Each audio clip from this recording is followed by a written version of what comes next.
picture this for a second. You're standing in your kitchen, holding your phone, replaying a conversation you had with someone just yesterday.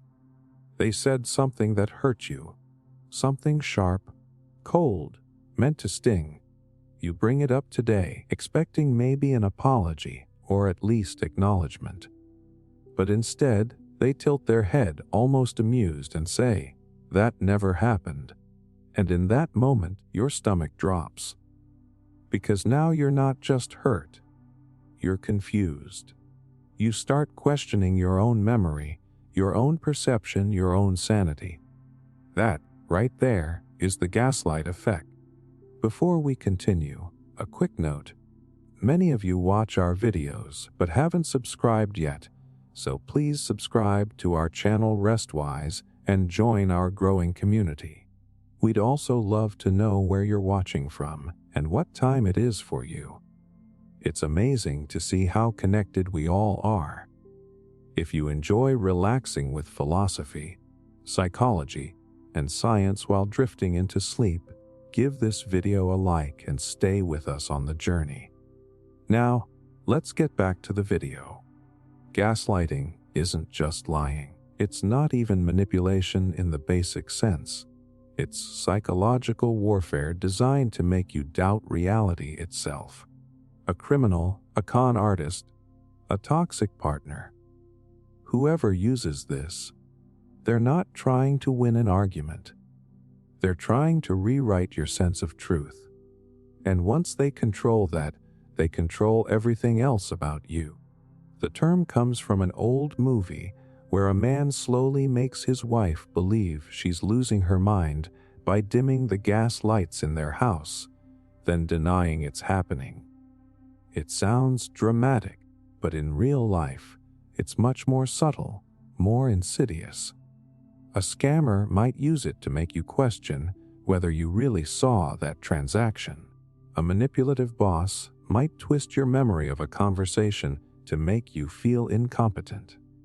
A toxic partner might insist you're overreacting, or too sensitive, or just remembering things wrong, until eventually you start agreeing with them just to feel sane again.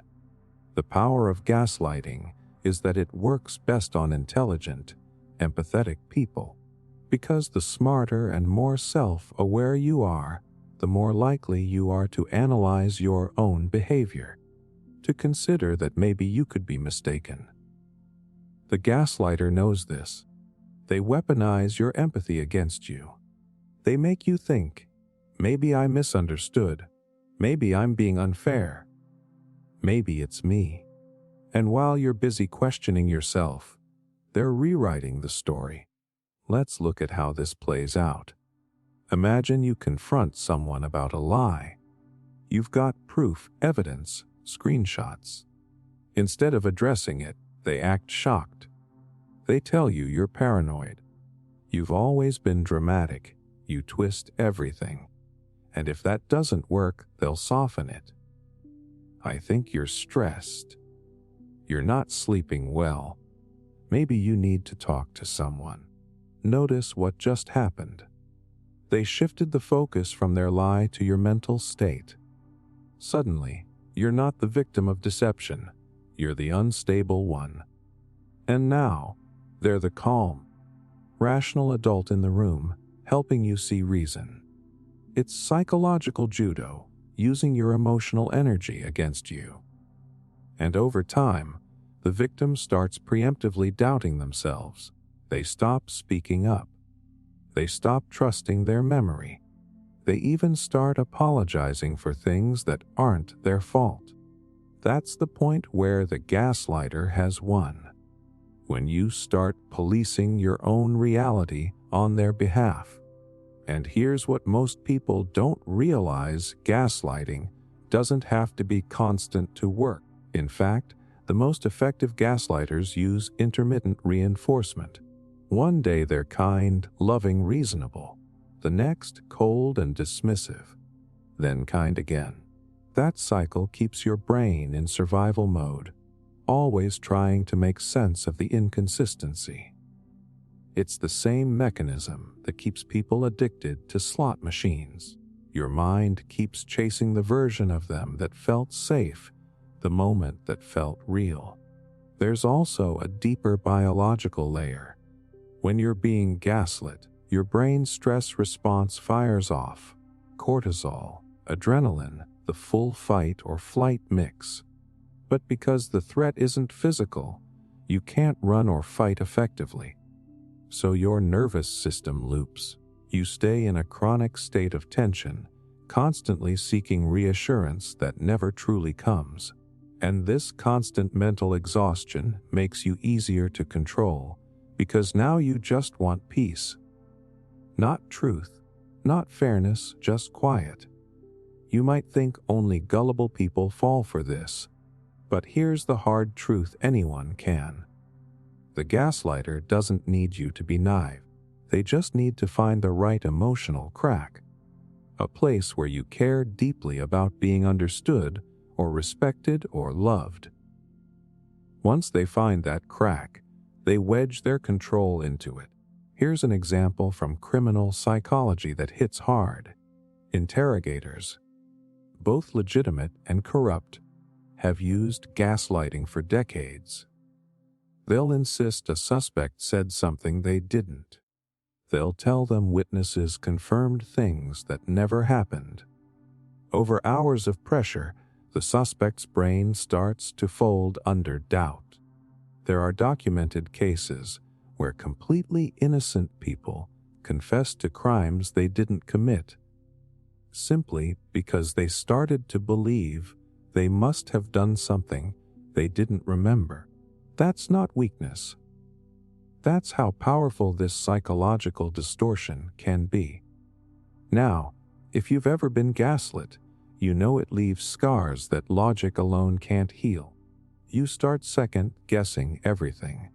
Even after leaving that person or that situation, you hesitate before trusting your own perception again. That's because your brain got rewired to equate self-doubt with safety. And it takes conscious work to reverse that. The first step out is awareness. Naming what's happening breaks the spell. Once you can say, "This is gaslighting," you start reclaiming your mental ground. The gaslighter loses their power because their biggest weapon, confusion, no longer lands the same way. The next step is rebuilding your sense of reality through small, verifiable truths. Write things down. Keep records. Talk to people who validate your experiences without judgment. Every piece of confirmed reality you rebuild is like a brick in a fortress they can't enter. But here's the real mind twist. Not every gaslighter knows they're doing it. Some people grow up watching manipulation as normal communication. Others genuinely can't tolerate being wrong, so they reshape reality instead of facing guilt or shame. It doesn't excuse it, but understanding it helps you stop internalizing their distortion as your fault. Gaslighting is one of the oldest tricks in the psychological playbook, and that's why it's still one of the most dangerous. It doesn't attack your body. It attacks your confidence in your mind. And once that's gone, a criminal, a con artist, or even a controlling partner can make you do almost anything, because they've made you believe your instincts are the enemy. The most powerful defense you have is remembering this. If someone consistently makes you feel confused about what you know to be true, it's not because you're losing your mind. It's because they're trying to make you. The gradual grooming tactic. You ever notice how manipulation rarely shows up kicking down the door? It doesn't start with control or fear or red flags waving in your face. It starts quiet, friendly even. The gradual grooming tactic is what predators, scammers, and emotional manipulators use to slowly, methodically lower your guard until you don't even realize you've been conditioned to obey. It's not one big lie. It's 100 little steps that feel harmless at first. Here's how it works. Imagine someone walks up to you right now and says, "Give me your trust, your time, your secrets, and maybe your future." You'd laugh in their face. But what if they start smaller? A compliment that feels genuine. A favor you didn't ask for. A conversation where they seem to really get you. They remember details, your fears, your dreams. They reflect your energy like a mirror. That's the first phase. Rapport building. It's all about making you feel safe, seen, understood. Predators, whether emotional or criminal, understand something most people overlook. The fastest way to control someone is to make them feel uniquely chosen. They don't take power by force. They get you to hand it over willingly. And you don't even realize you've done it, because each step feels so natural, so human. Once that initial bond is set, the next move comes disguised as generosity. They do things for you, small things that seem kind. Buying you lunch, giving you advice, offering help when you didn't even ask.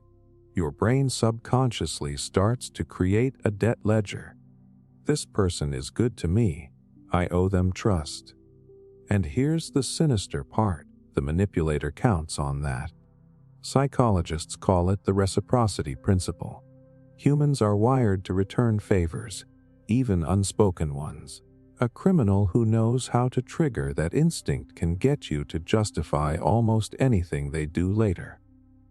Then comes the testing phase. They start to push boundaries, but gently. Maybe they make a slightly inappropriate comment and watch how you react. Maybe they ask for a tiny favor that feels slightly off. Nothing major, just enough to see if you'll comply. If you hesitate, they act hurt or play it off as a joke. If you go along, they file that away. That's their green light. From there, each request grows a little bigger, a little bolder. And every time you say yes, your mind rewires itself to make that yes feel normal. This process is called incremental desensitization. It's the same psychological principle used in cult indoctrination and long-con scams. You don't jump from normal life to being under someone's control overnight. You get there by saying yes to a series of steps that each seem too small to matter, until they do. One of the most chilling examples of this tactic shows up in human trafficking and financial exploitation cases. Criminals don't start with threats or violence. They start with empathy. They play savior. They become a friend, a mentor, even a lover. They learn exactly what emotional void to fill: attention, validation, safety. And they fill it just enough to become irreplaceable. Once you're emotionally hooked, the control begins. They isolate you from others, but not all at once. Just subtle comments at first. "I don't think your friends really understand you." Or, "You can talk to me, I get you better than they do." Those little seeds start to grow. You begin depending on them more, trusting them more. Before long, your world shrinks to the size of their approval. And here's the genius, or the horror, of it: you'll defend them, even when other people try to warn you. Because by the time you're groomed, the manipulator has already rewritten your emotional map.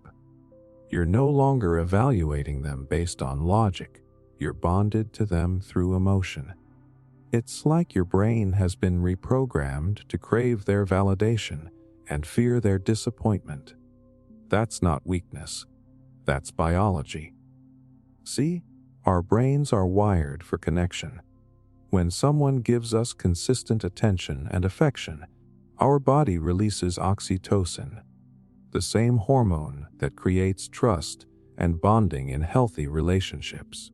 But when that attention becomes inconsistent, warm one day, cold the next, your brain starts chasing the good version of them, desperate to get it back.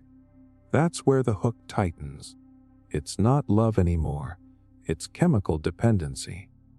The gradual grooming tactic doesn't just manipulate your thoughts, it hijacks your nervous system. You start to associate that person with both comfort and fear, which is a psychological trap called trauma bonding. The more chaos they create, the more you cling to them for stability. It's like being caught in a storm and holding on to the person who caused it, because they're the only one offering you an umbrella. This is exactly how cult leaders build loyalty, how con artists gain financial access, and how abusers turn strong, intelligent people into shells of themselves. They don't overpower, they over-nurture, over-complement, over-understand, until the very idea of doubting them feels like betrayal. And when they finally show their real face, when the mask slips, you won't even recognize it as manipulation at first. You'll justify it. You'll tell yourself they're just stressed, misunderstood, going through something. Because they've trained you to make excuses for them. And that's when they can exploit you without resistance. The tragic part is that by the time you realize what's happening, the grooming process has already shaped your emotional reflexes. You might leave physically, but mentally, you still hear their voice questioning your every decision. That's the long-term damage of gradual grooming. It doesn't just break trust in others, it breaks trust in yourself. But here's what cracks the control awareness. The moment you can see the pattern, the compliments, the favors, the subtle isolation, the tests, it loses power. You start recognizing the difference between kindness that's real and kindness with strings attached. True connection empowers you, grooming drains you. If someone's affection always comes with confusion, guilt, or dependency, that's not love. That's conditioning. The gradual grooming tactic is the art of slow possession, not of your body, but of your perception. It's how manipulators turn good people into controlled ones without ever raising their voice. And once you learn to spot it, you'll never mistake that kind of charm for safety again. The fear trigger. Think about the last time you felt a real jolt of fear. That sharp hit in your chest, that electric tightening in your gut. Maybe it was a noise in the dark, a near miss on the road, or a phone call that made your heart stop for a second. Fear has that power. It hijacks your body before your mind even catches up, and criminals know this better than anyone. They know that when fear hits, logic shuts down. That's why the fear trigger is one of the oldest, most effective manipulation tactics ever used. It doesn't just influence your thoughts, it owns your reactions. The fear trigger works because fear is primal. It bypasses reasoning, skips rational analysis, and slams straight into survival mode. When that happens, your brain floods with stress hormones like cortisol and adrenaline.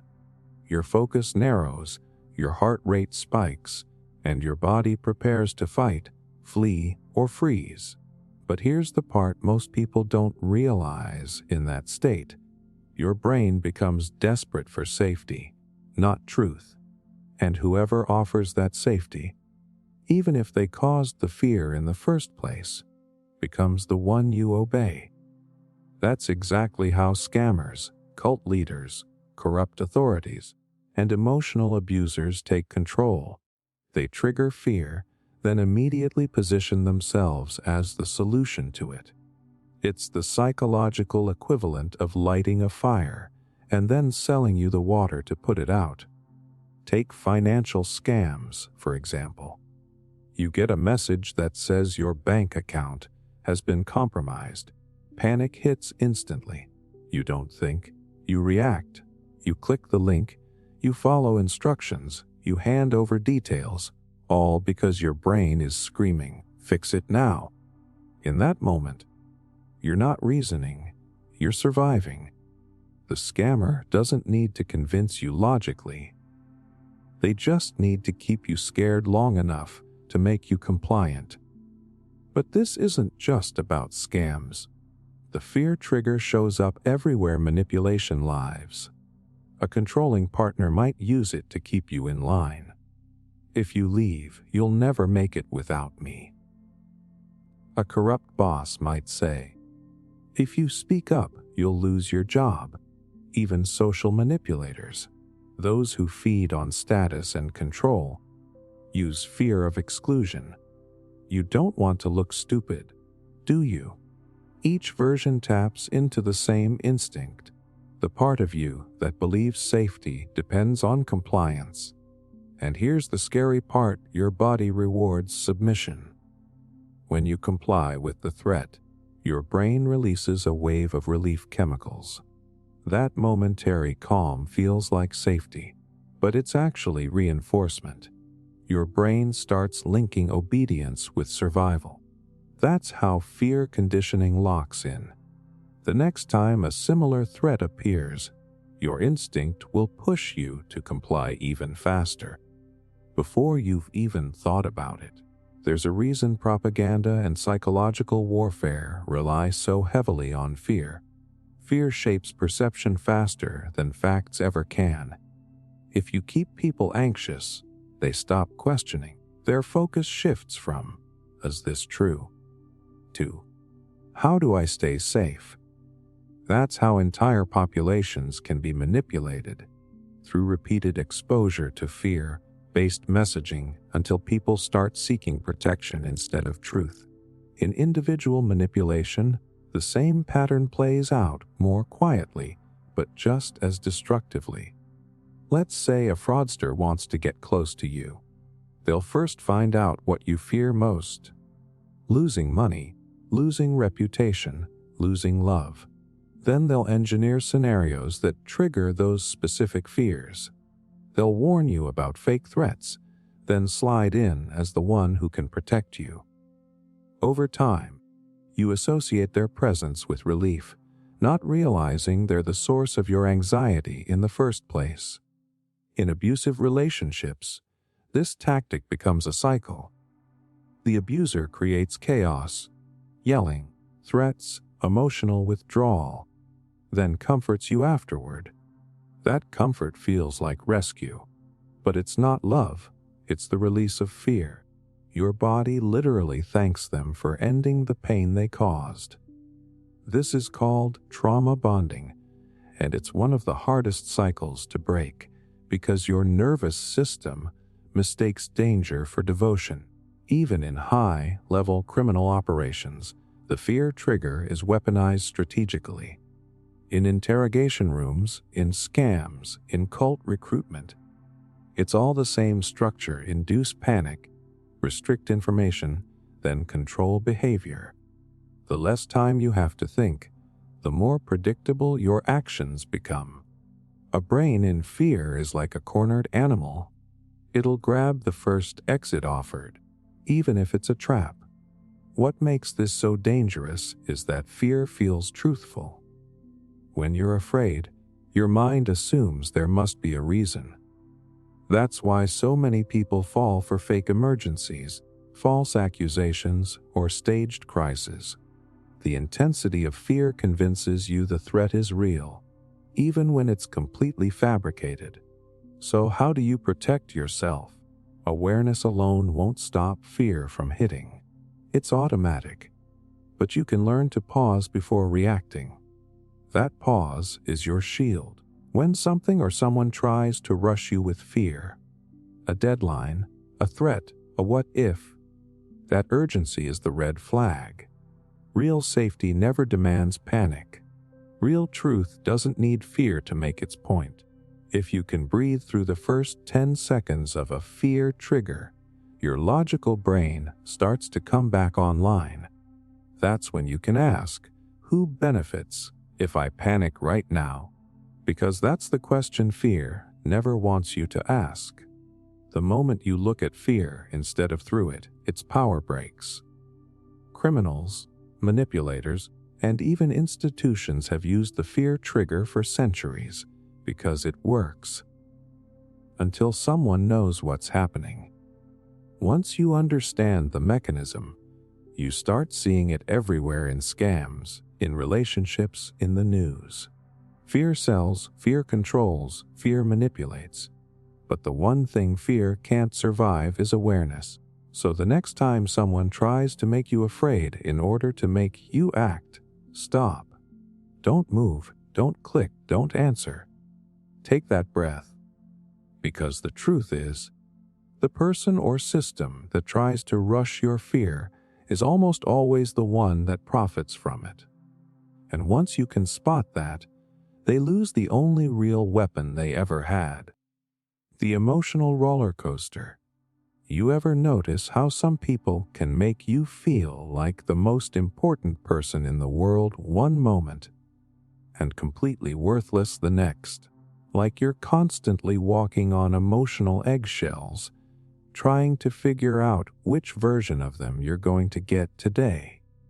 That dizzying, addictive swing between affection and rejection isn't random, it's engineered. It's what manipulators, scammers, and emotional predators call the emotional roller coaster. This isn't just drama. It's a control tactic that rewires your brain to crave instability. And once you're strapped in, getting off feels almost impossible. Because the highs feel so good and the lows feel so devastating that you'll do anything to get back to that high again. Here's how it starts. They come on strong. Charm, energy, affection. You feel seen, valued, chosen. Whether it's a romantic partner, a friend, a boss, or a con artist, they flood you with attention until your brain is swimming in dopamine and oxytocin, the chemicals of trust and pleasure. You start to relax around them. You start believing that connection is real. And then, suddenly, the switch flips. They withdraw. They go cold. They criticize you for something small, ignore your messages, or act disappointed in you. You're left wondering what you did wrong. You start replaying conversations, scanning for mistakes, trying to earn their warmth back. That's exactly where they want you. Anxious, off balance, and desperate for their approval. This pattern, intense affection followed by emotional withdrawal, isn't random mood swings. It's deliberate conditioning. Psychologists call it intermittent reinforcement. It's the same system casinos use to keep people addicted to slot machines. You never know when the reward is coming, but when it does, it feels euphoric. That unpredictability releases a surge of dopamine even stronger than consistent reward. And once your brain links that dopamine to them, you start chasing their approval like a drug. A manipulator who understands this doesn't need to trap you physically or even logically. They trap you emotionally. Each high convinces you that the real version of them is the loving one, and each low convinces you that if you just try harder, that version will come back. It's a psychological loop. Hope, pain, relief, repeat. Until you forget what stability even feels like. This tactic shows up everywhere. In romance scams, for instance, the scammer showers you with attention, then disappears for days with excuses. Sick relatives, business trips, emergencies. That sudden absence triggers panic, and when they return, you feel overwhelming relief.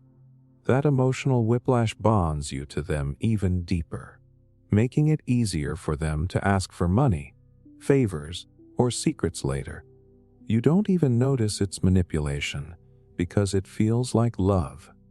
In abusive relationships, the emotional roller coaster becomes a full-blown cycle of control. There's the explosion phase, anger, blame, punishment.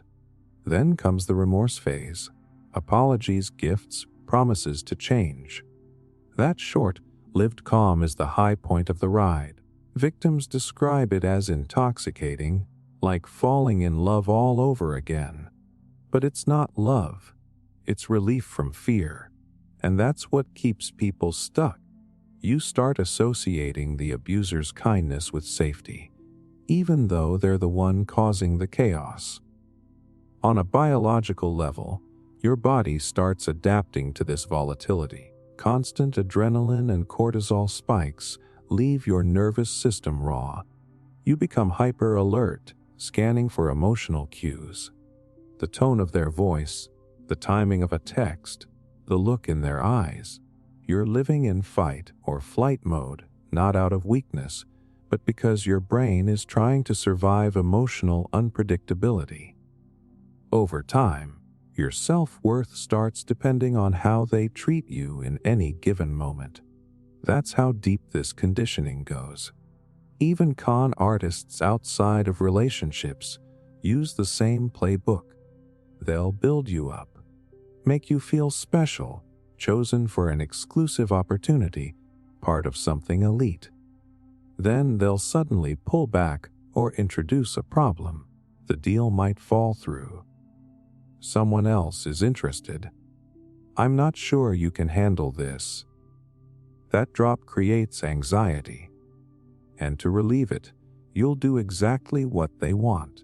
Maybe you invest more money, share more personal information, or prove your loyalty. They've got you chasing the next emotional high while they stay in total control. And here's the cruel brilliance of it. Your body mistakes the chaos for connection. The stronger the emotional swings, the more intense the bond feels. That's why victims of manipulation often say things like, "I've never felt this way about anyone before." It's not passion. It's adrenaline addiction. The same chemical loop that drives gambling and thrill-seeking gets hijacked by manipulators to keep you attached to them. If you've ever been on this kind of ride, you know the crash afterward. The confusion, the guilt, the exhaustion. You start doubting your own judgment. You wonder how someone could make you feel so high and then so small. But that confusion is part of the design. When your emotions are constantly swinging between extremes, there's no room for clarity. And without clarity, there's no escape. So how do you step off the ride? First, you have to see it for what it is. A system, not a relationship. The highs are not proof of love. They're proof of manipulation. Real connection doesn't leave you guessing. Real affection doesn't require constant emotional debt. When someone's behavior keeps you in a state of anxiety and relief, you're not being loved. You're being conditioned. The second step is withdrawal, not just physical distance, but emotional detox. You'll miss the highs just like an addict misses the rush. But each day away from the manipulator, your nervous system starts to stabilize.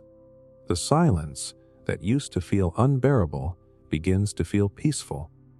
That's your brain healing from chemical control. The emotional roller coaster works because it gives chaos a seductive rhythm. It convinces you that the intensity means importance, that pain means depth. But the truth is, love that hurts this much isn't love. It's manipulation dressed as passion. Once you see the pattern, the illusion falls apart.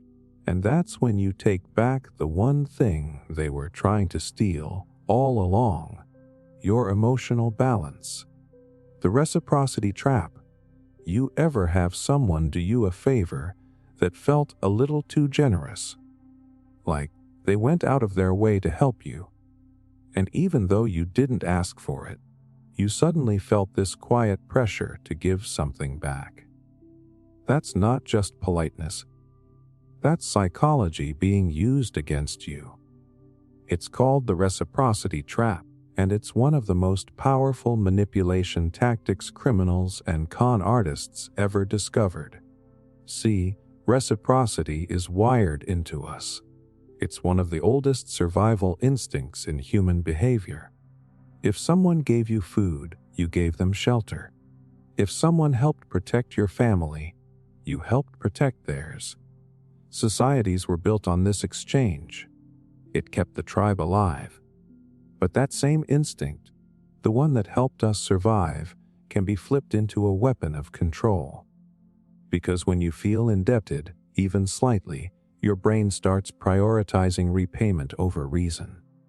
Criminals, scammers, and master manipulators know this. They don't start by asking. They start by giving. And the gift doesn't have to be money or things. It can be attention, praise, validation, or information that makes you feel seen. Once you accept it, they've quietly opened a psychological account, and you've just gone into debt. Here's how it plays out in real life. A scammer calls pretending to be from your bank. They sound helpful, calm, professional. They walk you through a fake security check, and when you thank them, they say something like, "Just doing my job. I want to make sure you're safe." That phrase, "I want to help you," triggers gratitude. It flips your mindset from skepticism to trust. So when they later ask you for a verification code or to move your money for protection, you complain. Because it feels like returning a favor. That's the reciprocity trap. They give first so that when they take, it doesn't feel like theft. It feels like balance. But the tactic doesn't only live in scams. It shows up in toxic relationships, manipulative friendships, even workplace politics. Think about that coworker who always helps you with something you didn't need help with, then later expects you to cover for them. Or that friend who gives lavish gifts and keeps reminding you how much they care. Until one day, they ask for something that makes you uncomfortable. And when you hesitate, they look disappointed. Or worse, say something like, "After everything I've done for you." That sentence is a guilt grenade. It makes you feel like saying no would make you the bad person. Here's what's happening under the surface. When you receive something, your brain's social circuits light up. It releases oxytocin, the bonding hormone, and dopamine, the feel-good reward chemical. Your subconscious wants to keep that positive connection going. But when you don't repay the favor, your brain experiences discomfort, guilt, anxiety, even shame. The manipulator counts on that discomfort. They know you'll do almost anything to make it go away, even if it means crossing your own boundaries. Now imagine this tactic in the hands of a criminal running a long con. A fraudster might spend weeks, even months, building trust by giving small gifts, advice, help, encouragement. Then, when the moment comes, they make a request that feels reasonable compared to everything they've done for you. And because you've been conditioned to feel indebted, you rationalize it. You tell yourself, "They've been so kind, this is the least I can do." That's how people get pulled into scams that, from the outside, look obvious. It's not stupidity. It's human wiring being hijacked. This same trick is used in cult recruitment and organized crime. New members are showered with kindness, attention, and belonging. They're told, "You're special. We take care of our own." That's the give. Then comes the take: loyalty, labor, obedience, or even illegal acts. By then, it doesn't feel like coercion. It feels like contribution. The group gave them identity and purpose. Giving back feels natural. That's why the reciprocity trap is so effective. It turns exploitation into perceived duty. And it works because of one simple emotional truth: humans hate imbalance. We crave fairness. We want the scales even. Manipulators exploit that craving by creating artificial imbalance. They set up a situation where you feel you owe them, even when you never asked for what they gave. Here's a perfect everyday example. Picture a street hustler handing you a free bracelet or flower. You take it, thinking it's just kindness. But the moment it's in your hand, they say, "Now you can help me out. Maybe a small donation." You hesitate, but now you're stuck in a psychological trap. You feel like taking the gift without giving back would make you selfish. That's why this scam works on tourists all over the world. It's not about the bracelet, it's about the discomfort of imbalance. In emotional manipulation, the same principle is dressed up as love or loyalty. Someone might constantly rescue you, fix your problems, or defend you in conflicts. But the price comes later: obedience, silence, or guilt when you don't give them what they want. You start to feel like you owe them your peace of mind. That's not generosity. That's strategic debt creation. The key to spotting the reciprocity trap is to pay attention to what follows the favor. True generosity expects nothing. Manipulative generosity always comes with an invisible invoice. If someone's help makes you feel trapped, anxious, or obligated, that's not kindness. That's currency. Breaking free from this trap means retraining your sense of fairness. You have to remind yourself that unsolicited favors don't create real debt. If you didn't ask for the gift, you don't owe repayment. If someone's giving feels like pressure, it's not genuine giving, it's bait. And once you recognize that pattern, the guilt they rely on loses its grip. The reciprocity trap works because it hides inside one of the best parts of human nature: our instinct to give back. It turns empathy into leverage, gratitude into submission. But awareness cuts the string. The next time someone hands you an unexpected favor and waits just a little too long for your reaction, remember this: kindness without freedom isn't kindness. It's control wearing a smile. The scarcity illusion. Ever notice how the moment you think you're about to lose something, you want it 10 times more? You weren't even sure you cared until suddenly it was almost gone, and now your mind won't stop thinking about it. That reaction isn't coincidence. It's the scarcity illusion, one of the most seductive and dangerous manipulation tactics out there. And criminals, scammers, and psychological manipulators use it like a precision weapon. The scarcity illusion works because it hijacks a deep survival instinct. Thousands of years ago, when resources were genuinely limited, food, water, shelter, scarcity meant danger. If you didn't act fast, you could die. So the human brain evolved to treat anything rare as valuable and anything disappearing as urgent. That wiring still runs our lives today, but now it's being used against us. Not to protect us, but to control us. Here's how it plays out. A scammer, a manipulative marketer, or a toxic person creates the illusion that you're about to miss out on something essential: an opportunity, a relationship, approval, even safety. They set up false urgency. Only 2 spots left. You have 10 minutes to decide. If you don't act now, you'll regret it.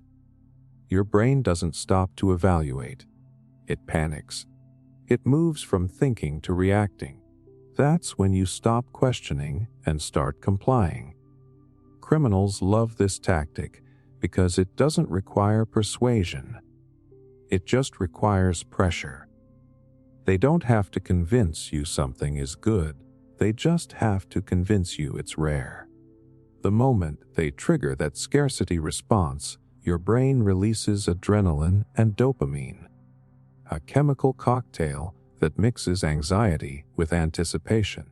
It feels like excitement, but it's actually stress disguised as urgency. That rush pushes you to act before reason kicks in. You see it everywhere.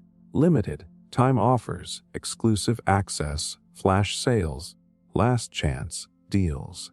In the corporate world, it's marketing.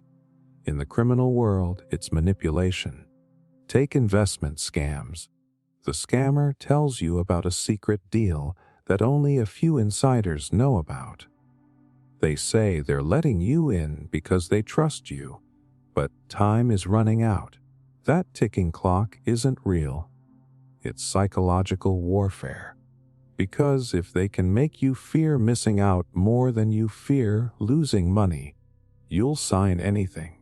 Even emotional manipulators use scarcity to maintain power. A controlling partner might threaten to leave if you don't behave a certain way. A narcissist might withhold affection, creating emotional scarcity, making their love feel like a limited resource you have to earn. That's how they get you hooked. You start chasing their approval, trying to win back the version of them that felt safe and warm. But that version isn't gone by accident.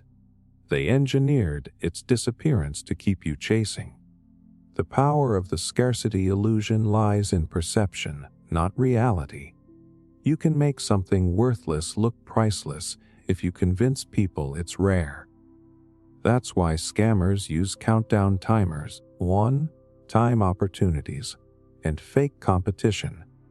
It flips your brain into survival gear, and survival doesn't wait, it acts. There's a psychological principle behind this called reactance.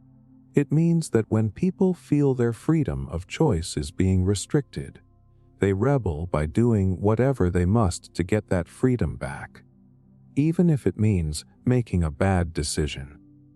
So when someone says, "You have to decide right now," your brain doesn't think, "I should slow down." It thinks, "I need to act before I lose the chance." Manipulators know this and push your reactance button on purpose. Here's the scary part. Scarcity works even when you know it's fake. Studies have shown that simply labeling something as limited or exclusive makes people rate it as more desirable, even if they're told it's identical to something abundant. That's how automatic this response is. It's like your logical brain gets overridden by a primal voice whispering, "If it's rare, it must be important. Let's make it real." Picture this. You're scrolling online, and you see a post saying only a few people will be accepted into a private investment group that's made millions for insiders. You hesitate. Sounds too good to be true. Then you see comments from others saying they got in and made money. You see a countdown timer. You feel that spark of anxiety. What if it's real? What if I miss out? That flicker of fear is the hook. You're not thinking about logic anymore. You're reacting to loss that hasn't even happened. That's how countless people fall into scams that drain their savings. Not because they're foolish, but because their brains are wired to chase scarcity like oxygen. The same manipulation shows up in toxic workplaces and relationships. A boss might tell you, "There are hundreds of people who'd kill for your job." A partner might say, "You'll never find anyone like me." These are not statements of truth. They're psychological chains. They make you afraid to lose something that might not even be good for you in the first place. Scarcity turns bad situations into traps by convincing you that escape means loss instead of freedom. So how do you defend yourself? You train your mind to pause when urgency appears. You learn to question the clock. Ask yourself, who benefits from my rush? Because genuine opportunities don't need to threaten you into acting. Real love doesn't require fear to stay. Honest people don't rely on pressure to earn trust. If someone is trying to shrink your decision time, it's because they know that once you think, you'll see through them. The most dangerous thing about the scarcity illusion is how good it feels in the moment. It's not just fear. It's excitement, validation, the rush of being chosen. That mix is addictive. But when you step back and see it clearly, it loses its power. Scarcity isn't proof of value. It's proof of manipulation when it's manufactured to make you panic. The criminals who use this trick understand something most people never think about. It's not what's being offered that matters, it's how urgent it feels to lose it. They don't sell reality, they sell panic. And once you know that, you stop running toward everything that looks rare and start noticing who's trying to make you rush in the first place. The authority mask. Imagine someone walking into a room, speaking with absolute confidence, maybe flashing a badge, dropping a title, or using just the right tone, and suddenly people listen. No questions, no hesitation. You can feel the shift in the air. That instant obedience, that automatic trust, that's not respect, that's conditioning. And the person who knows how to trigger it can make you do almost anything without ever raising their voice. This is what manipulators call the authority mask. It's one of the most powerful psychological weapons in the manipulation playbook, because it doesn't need force. It uses perception. The authority mask isn't about being powerful. It's about looking powerful. It's how criminals, con artists, and psychological predators create an illusion so strong that your brain surrenders before you even realize what's happening. Here's the truth most people don't want to admit: humans are wired to obey authority. It's built into our psychology. From childhood, we're taught that certain voices, uniforms, and roles mean safety. Teachers, doctors, police officers, bosses. That conditioning stays with us into adulthood.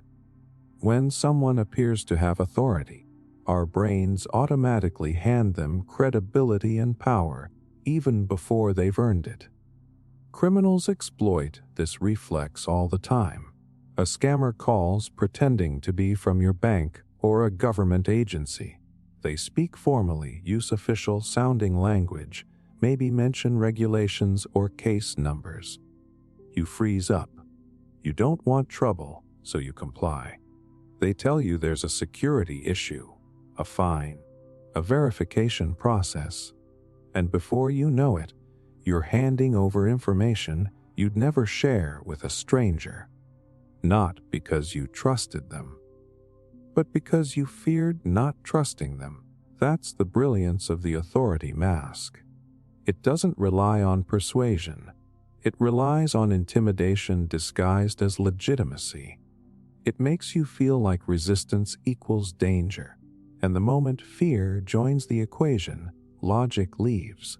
There's a classic experiment that exposes just how deep this conditioning goes. The Milgram study.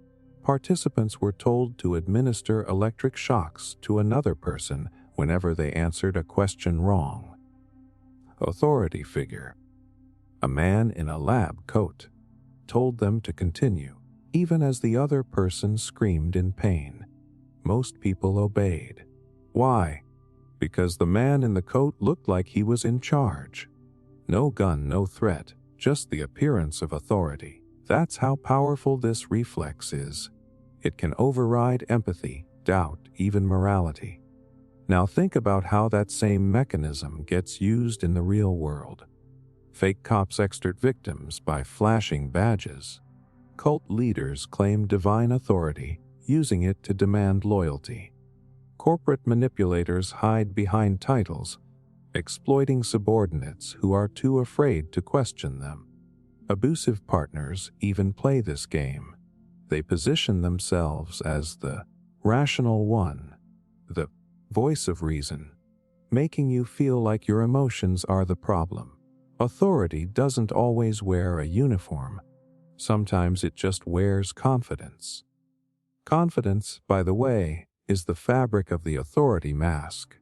It's the most disarming force in social interaction.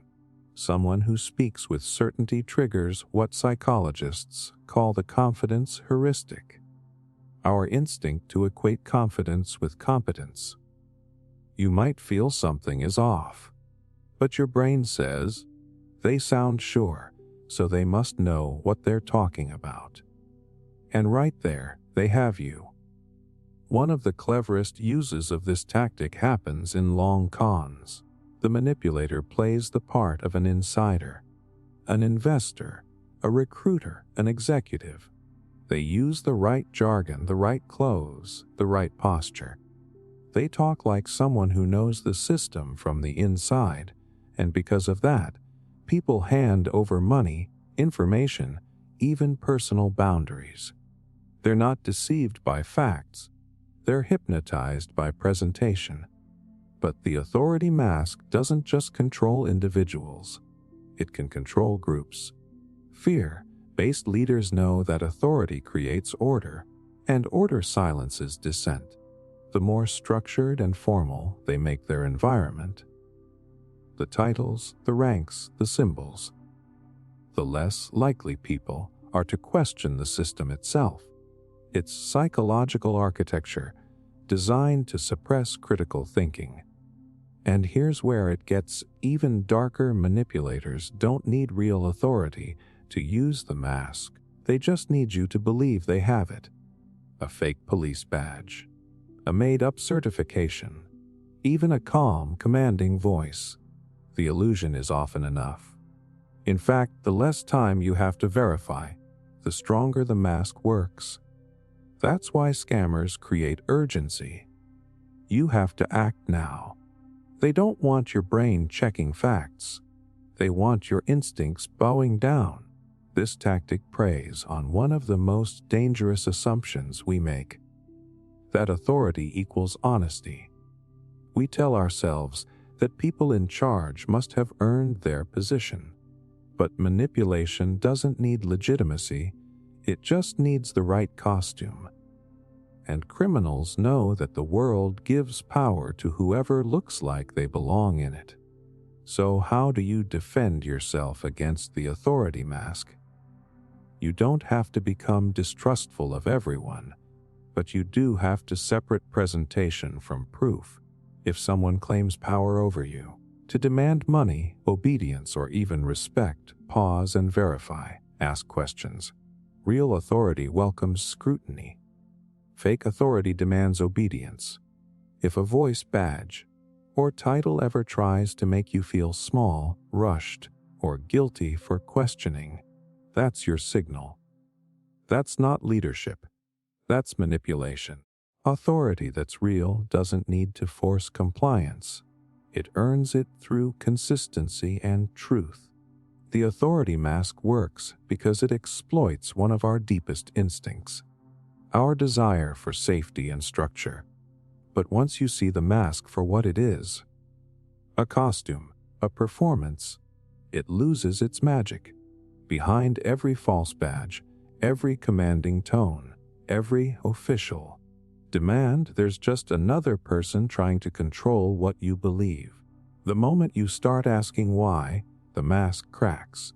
And when it does, the person wearing it loses the one thing they were counting on most: your automatic obedience. The mirroring move. You ever meet someone who just gets you right away?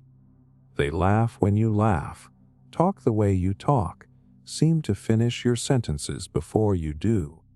It feels effortless, like you've known them for years, even if you just met. That's not coincidence. That's mirroring. And when it's done intentionally, it's one of the most subtle, disarming manipulation tactics ever used. Criminals, con artists, and psychological predators call it the mirroring move, the art of reflection that creates instant trust.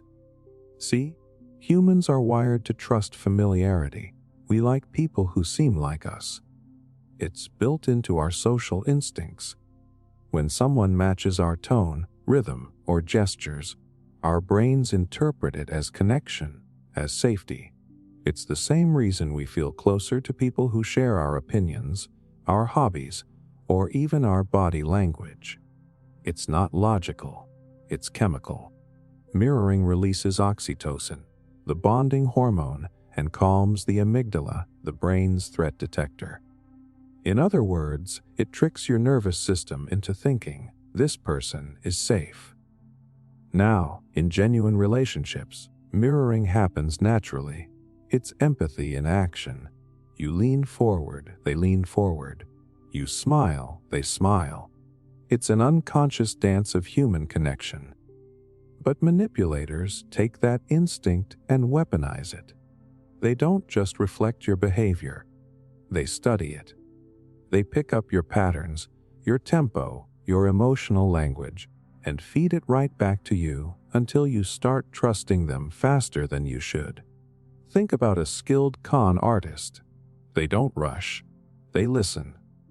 They nod when you speak, echo your phrases, match your energy. If you talk softly, they lower their voice. If you use humor to deflect, they joke too. Every movement, every expression becomes a calculated performance designed to make you feel comfortable. You end up thinking, finally, someone who understands me. But what you're really seeing is your own reflection wearing someone else's face. This trick works because of something called the chameleon effect. In psychology, it describes how people unconsciously mimic those around them to build rapport. But when done deliberately, it becomes a manipulation engine. Criminal profilers have documented how scammers and predators mirror, not just gestures, but values.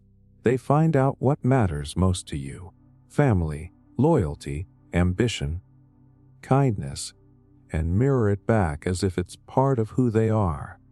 They're not building connection, they're building control. Here's a classic example: an online scammer building a fake romantic relationship. They don't start by making demands. They start by reflecting. They like the same music you like. They've been through the same struggles. They share your outlook on love, honesty, or faith. You feel seen, finally understood. That's not chemistry. That's customization. They're constructing a version of themselves that fits perfectly into your emotional world. Once the bond is solid, the ask begins. Money, trust, access, secrets. And because you feel emotionally aligned, you give it willingly. The same principle works in real-world manipulation too. A salesperson who subtly matches your body language and tone makes you more likely to buy. A cult recruiter mirrors your insecurities, saying exactly what you need to hear to feel special and chosen. Even an interrogator or corrupt authority might mirror your speech to get you to open up. The more you feel, the more you disclose. The more you disclose, the more they can use. Here's what's scary. Mirroring doesn't just make you like someone, it makes you drop your guard. Your brain confuses emotional similarity with moral safety. You assume that someone who feels like you must have good intentions, because in your world, you do. Manipulators rely on that assumption. They don't need to convince you they're good. They just need to convince you they're you. And it's not always done by words. Sometimes, it's silence. You share something vulnerable, and they pause, matching your tone of pain. They look at you with empathy. They don't interrupt. You think they understand. In truth, they're mapping your emotional rhythm, learning how to respond just enough to make you feel safe. That's when you start to open up completely. Even body positioning plays a role. A manipulator might subtly mirror your posture, your breathing, even the direction of your gaze. These micro reflections send invisible signals to your subconscious that say, "We belong to the same tribe." And the more tribal that connection feels, the harder it becomes to question their motives. One of the most disturbing uses of the mirroring move shows up in grooming and long-term manipulation. Predators mirror the emotional state of their targets so deeply that the victim starts depending on them for validation. "You're the only one who understands me," the victim says. But what's really happening is a psychological echo chamber. The manipulator has replaced authenticity with imitation, and the victim can't tell the difference. Here's the twist. Once the manipulator has full trust, the mirroring stops. They start showing their real self, distant, cold, critical. You feel the sudden disconnect and panic. You start trying to get back to the connection you thought was real. You tell yourself, "Maybe I changed. Maybe I did something wrong." But you didn't. The illusion just ended. The version of them you loved never existed. It was a reflection of you. So how do you protect yourself from the mirroring move? Start by noticing speed. Real connection takes time. When someone seems to match your entire personality within hours or days, that's not chemistry. That's construction. Pay attention to your comfort level. If someone makes you feel instantly safe before you've earned that safety, pause. Genuine people don't rush intimacy. Manipulators do, because the faster you trust them, the sooner they can take what they came for. Also watch for subtle inconsistencies. If they mirror everyone, if their personality shifts depending on who's in the room, that's a red flag. True character stays steady no matter the audience. A chameleon changes colors to survive, but a manipulator changes colors to control. The mirroring move is powerful because it uses empathy as camouflage. It takes one of the most beautiful human instincts, our desire to connect, and twists it into a weapon. But once you see it, you can't unsee it. Real connection feels calm, not euphoric. Real understanding gives you space to be different, not pressure to be identical. So when someone seems to reflect you perfectly, ask yourself, are they connecting or are they copying? Because not every mirror shows your truth. Some just show what you want to see, until it's too late to notice who's standing behind the glass. The flattery play. There's a special kind of manipulation that doesn't feel like manipulation at all. It feels like a compliment. It feels warm, validating, even a little addictive. It's not pressure, not fear, not control. At least not at first. It's the sound of someone saying exactly what you've always wanted to hear. That's the flattery play. The most seductive form of deception there is. Flattery works because it doesn't fight your defenses. It walks right through them. When someone praises you, your brain releases dopamine, the same chemical that lights up when you fall in love or win something. It feels good, so you let your guard down. You stop questioning the source of the praise, and that's the moment the manipulator gets in. You see, the flattery play isn't about kindness. It's about leverage. Real compliments acknowledge who you are. Manipulative flattery tells you who they need you to believe you are. It's not a gift, it's bait. And the most dangerous part, it doesn't always sound over the top. In fact, the most effective flattery feels earned. It's calculated to sound genuine, personal, and perfectly timed. Imagine this, you're talking to someone who seems genuinely impressed by you. They say things like, "You're different from most people," or "You have such a sharp mind, I can tell." It's subtle, believable. It makes you feel seen in a way most people don't see you, and that feeling, that rare, private validation, becomes the hook. Criminals, scammers, and manipulators use it constantly. A con artist will praise your intelligence right before pitching an exclusive opportunity. A romance scammer will tell you you're the most caring, beautiful soul they've ever met, right before asking for help. A narcissist will flood you with admiration early on, the love bombing phase, until you're emotionally hooked. Once they know flattery works on you, it becomes their control button. What's happening underneath is psychological conditioning. When someone praises you, your brain links them to positive emotion. You start to crave their approval without realizing it. They compliment you. You feel good. They go silent. You feel uncertain. You start chasing that praise just to feel balanced again. And that's exactly what they want. The praise becomes the leash. There's a difference between honest appreciation and strategic flattery, and the difference lies in intention. Real appreciation is specific. I liked how you handled that situation. Manipulative flattery is vague but emotional. You always know what to do. Real appreciation ends when it's expressed. Manipulative flattery builds dependency. It's not meant to celebrate you, it's meant to shape you. Let's get deeper.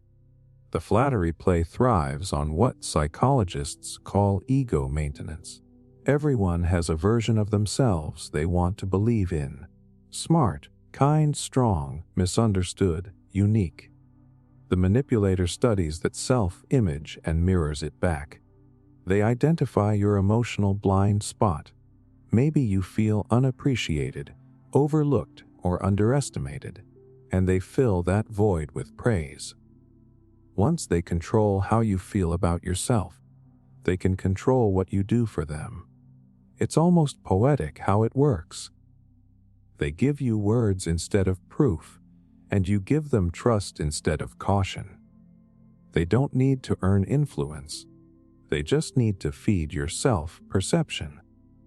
If you think you're too smart to be manipulated, that's the exact angle they'll use. You're not like other people. You actually see through things. And right there, they've already fooled you by flattering your confidence.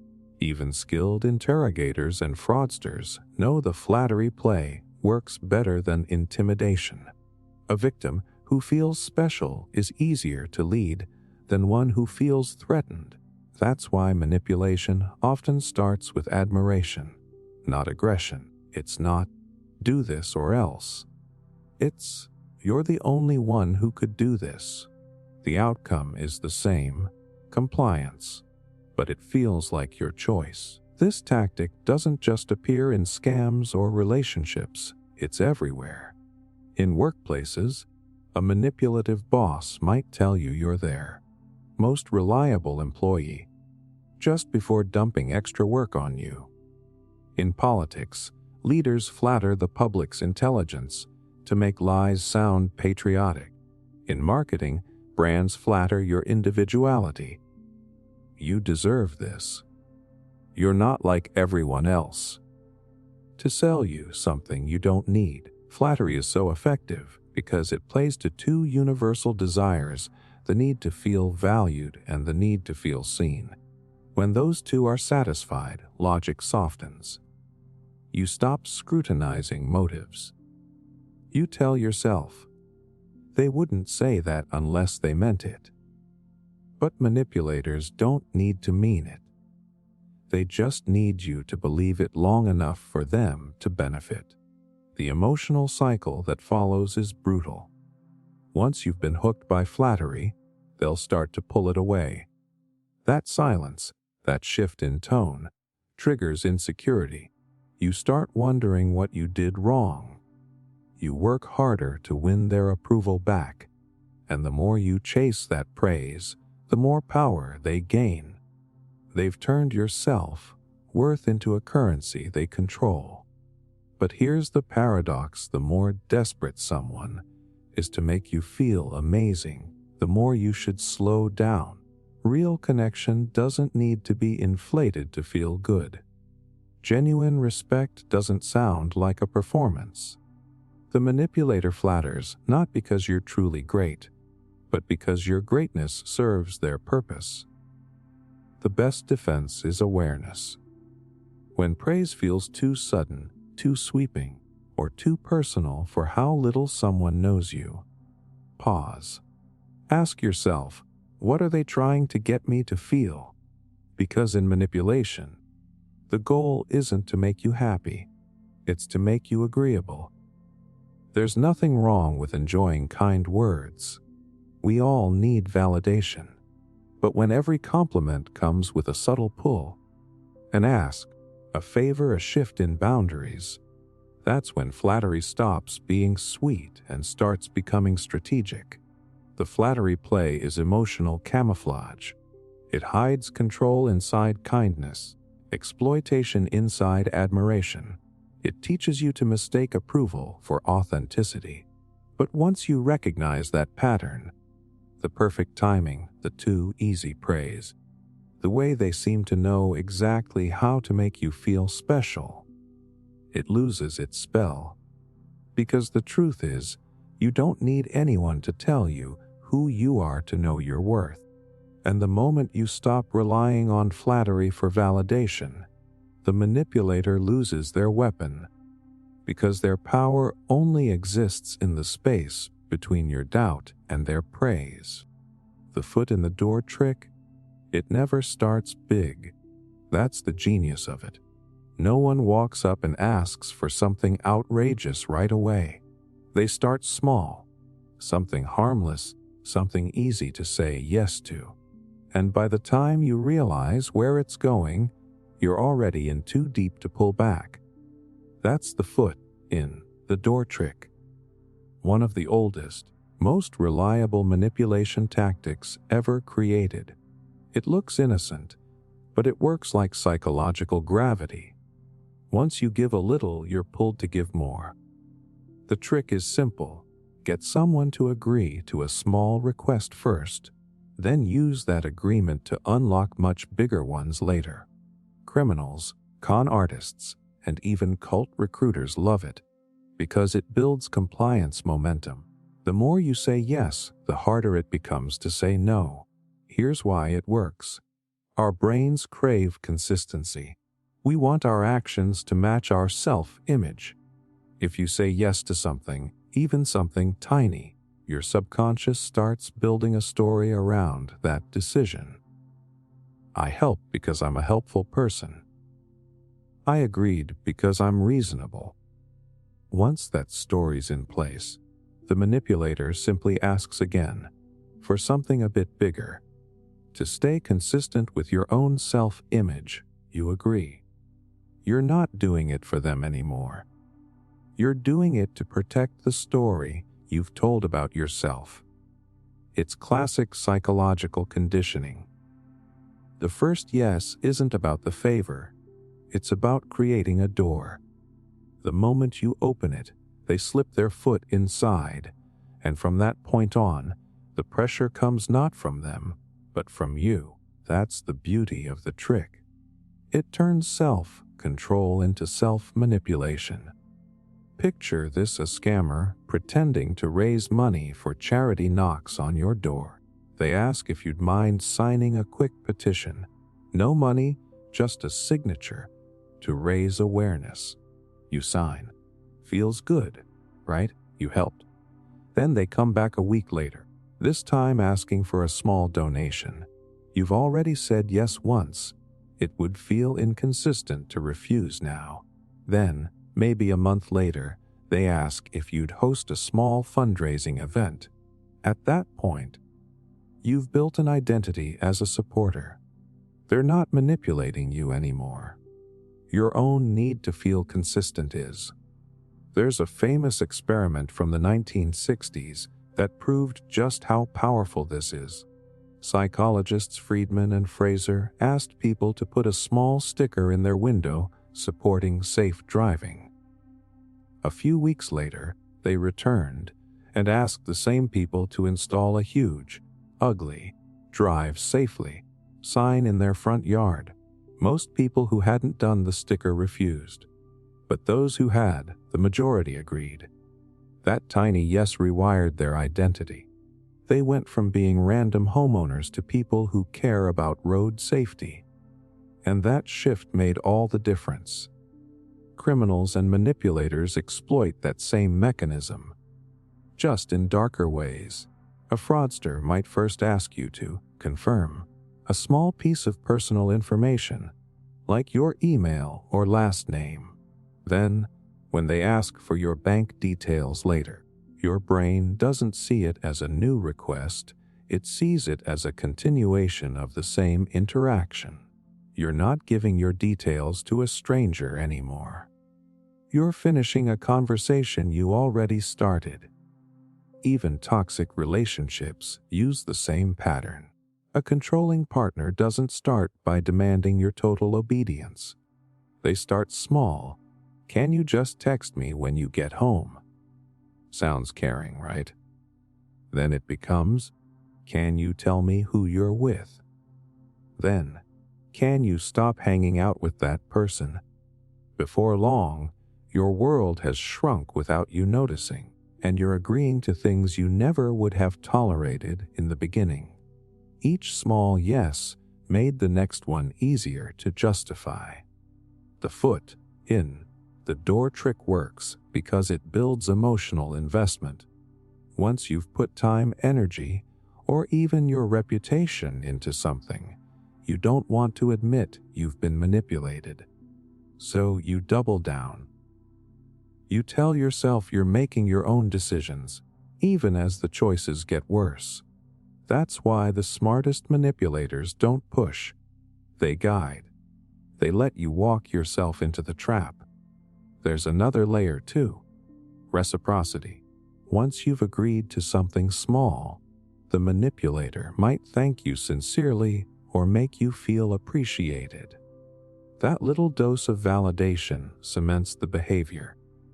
You start to associate saying yes with feeling good, with being seen as generous or loyal. They're not just controlling your actions anymore. They're training your emotions. The hardest part about spotting this tactic is that it doesn't feel malicious at all. It feels mutual. The manipulator frames every step as collaboration, as teamwork, as understanding. We're in this together. That's how they turn boundaries into suggestions.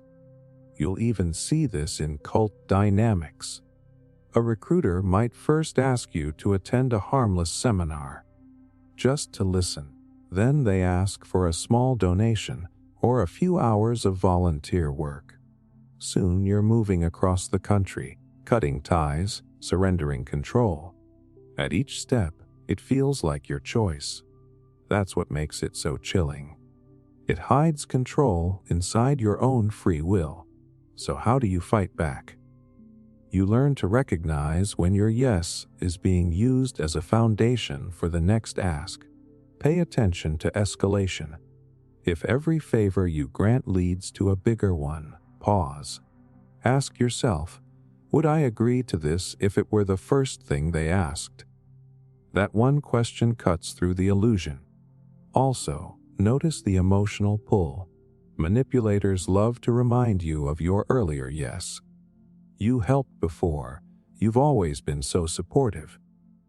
They're not complimenting you. They're reinforcing your consistency bias. The moment you feel guilt for changing your mind, that's your cue that you're being played. Healthy people respect new boundaries. Manipulators push old ones. Saying no, even after saying yes before, doesn't make you inconsistent. It makes you aware. The foot in the door trick works because it turns small trust into big control. It's slow, patient, and almost invisible until the pattern is complete.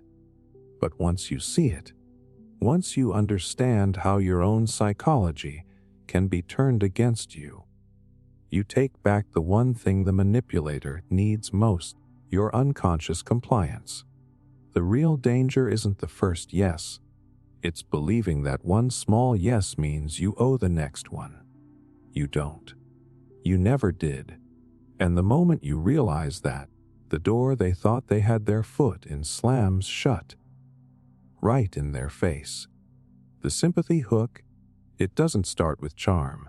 It starts with pain.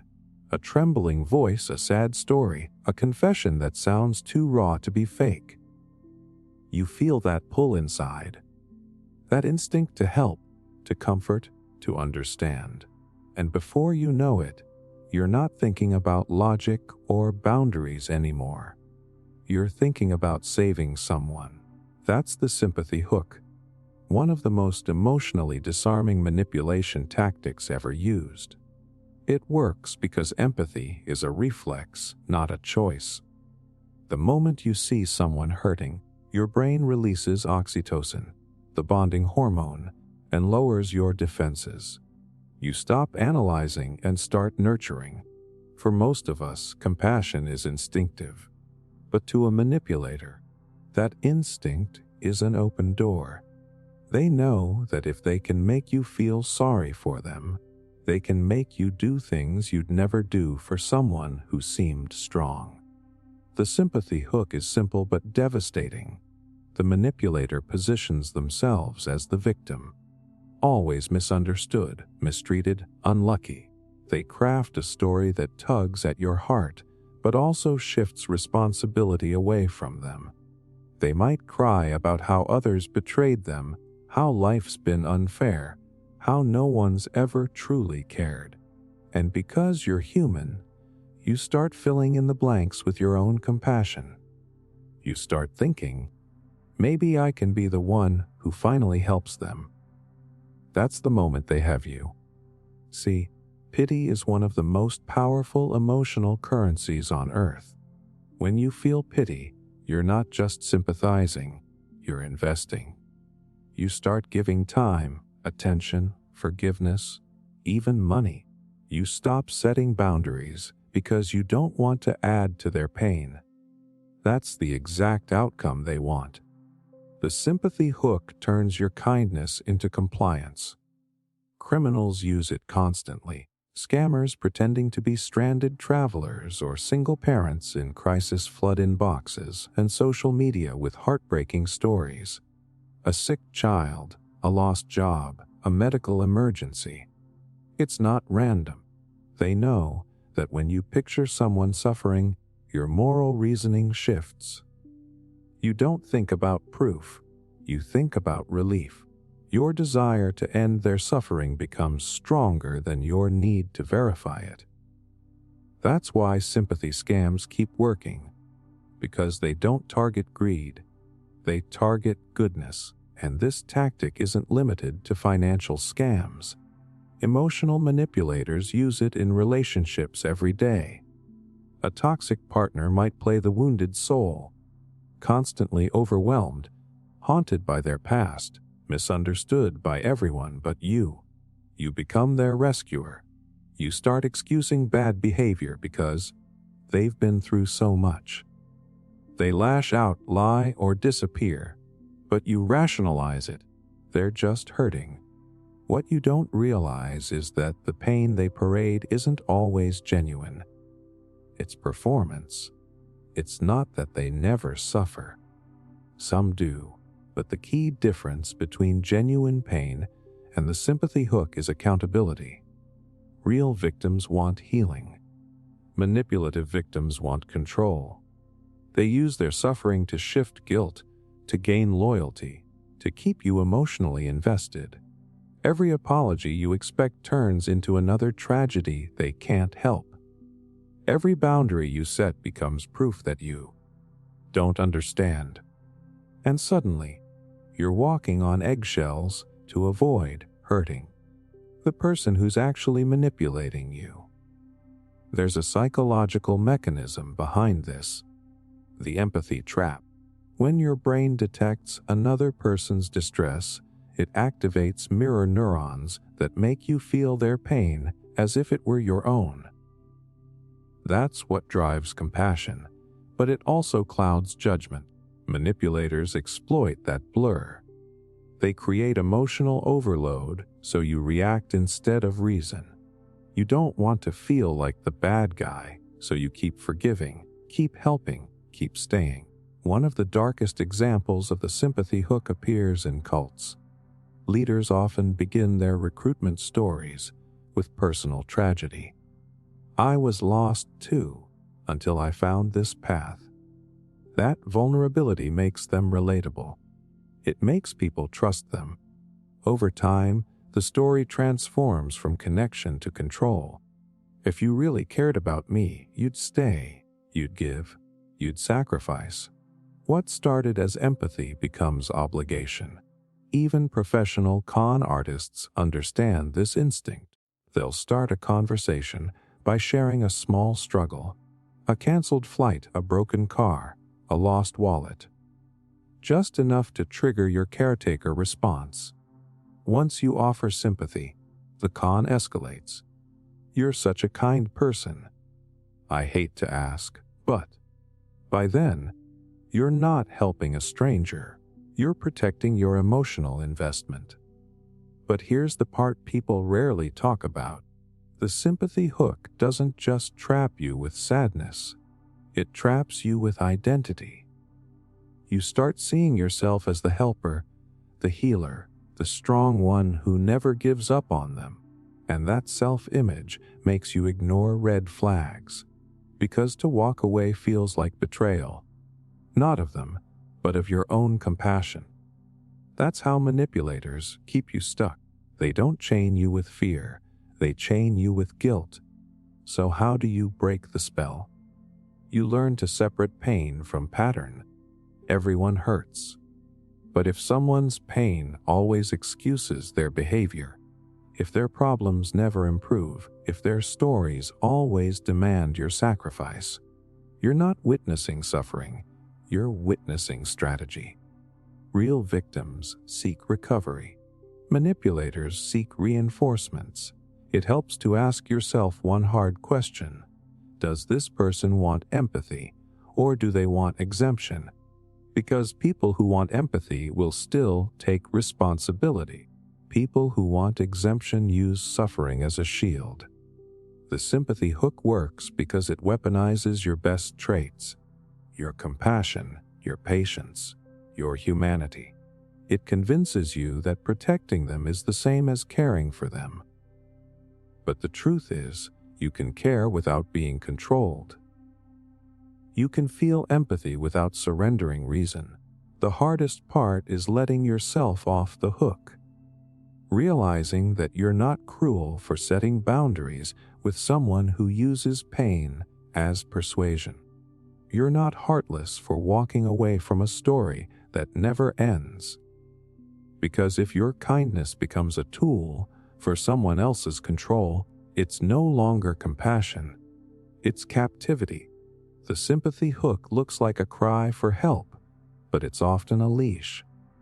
And the moment you stop confusing guilt for goodness, that leash snaps, and you finally get your power back. The false choice frame. It's one of the most brilliant tricks in manipulation, because it hides control inside what looks like freedom. Someone gives you two options, maybe three if they're clever, and you feel like you're making a real decision. But what you don't realize is that every choice leads exactly where they want you to go. That's the false choice frame, a psychological illusion that makes obedience feel like autonomy. This tactic works because humans hate uncertainty. We crave structure, we like clear options, and we feel safer when we believe we're in control. Manipulators use that instinct against us. Instead of forcing you to do something, they frame your options so tightly that the outcome is already decided. It's not, do you want this or not? It's, do you want it now or later? Either way, you're saying yes. Parents do this innocently all the time. Do you want to brush your teeth before bed or after your story? The kid feels powerful, but the parent already won the real battle. The teeth are getting brushed. That's harmless when it's parenting. But when a manipulator uses the same structure on adults, it becomes a weapon. It gives the illusion of agency while stripping away actual choice. Criminals and con artists love this move. A scammer might say, "Would you prefer to verify your account over the phone or through email?"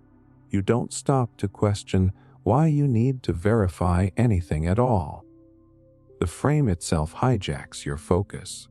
Your brain assumes the premise is legitimate because it's too busy picking between the fake options. That's the psychological sleight of hand. Distract the target from the why by trapping them in the how. Even skilled interrogators and manipulative leaders use this trick.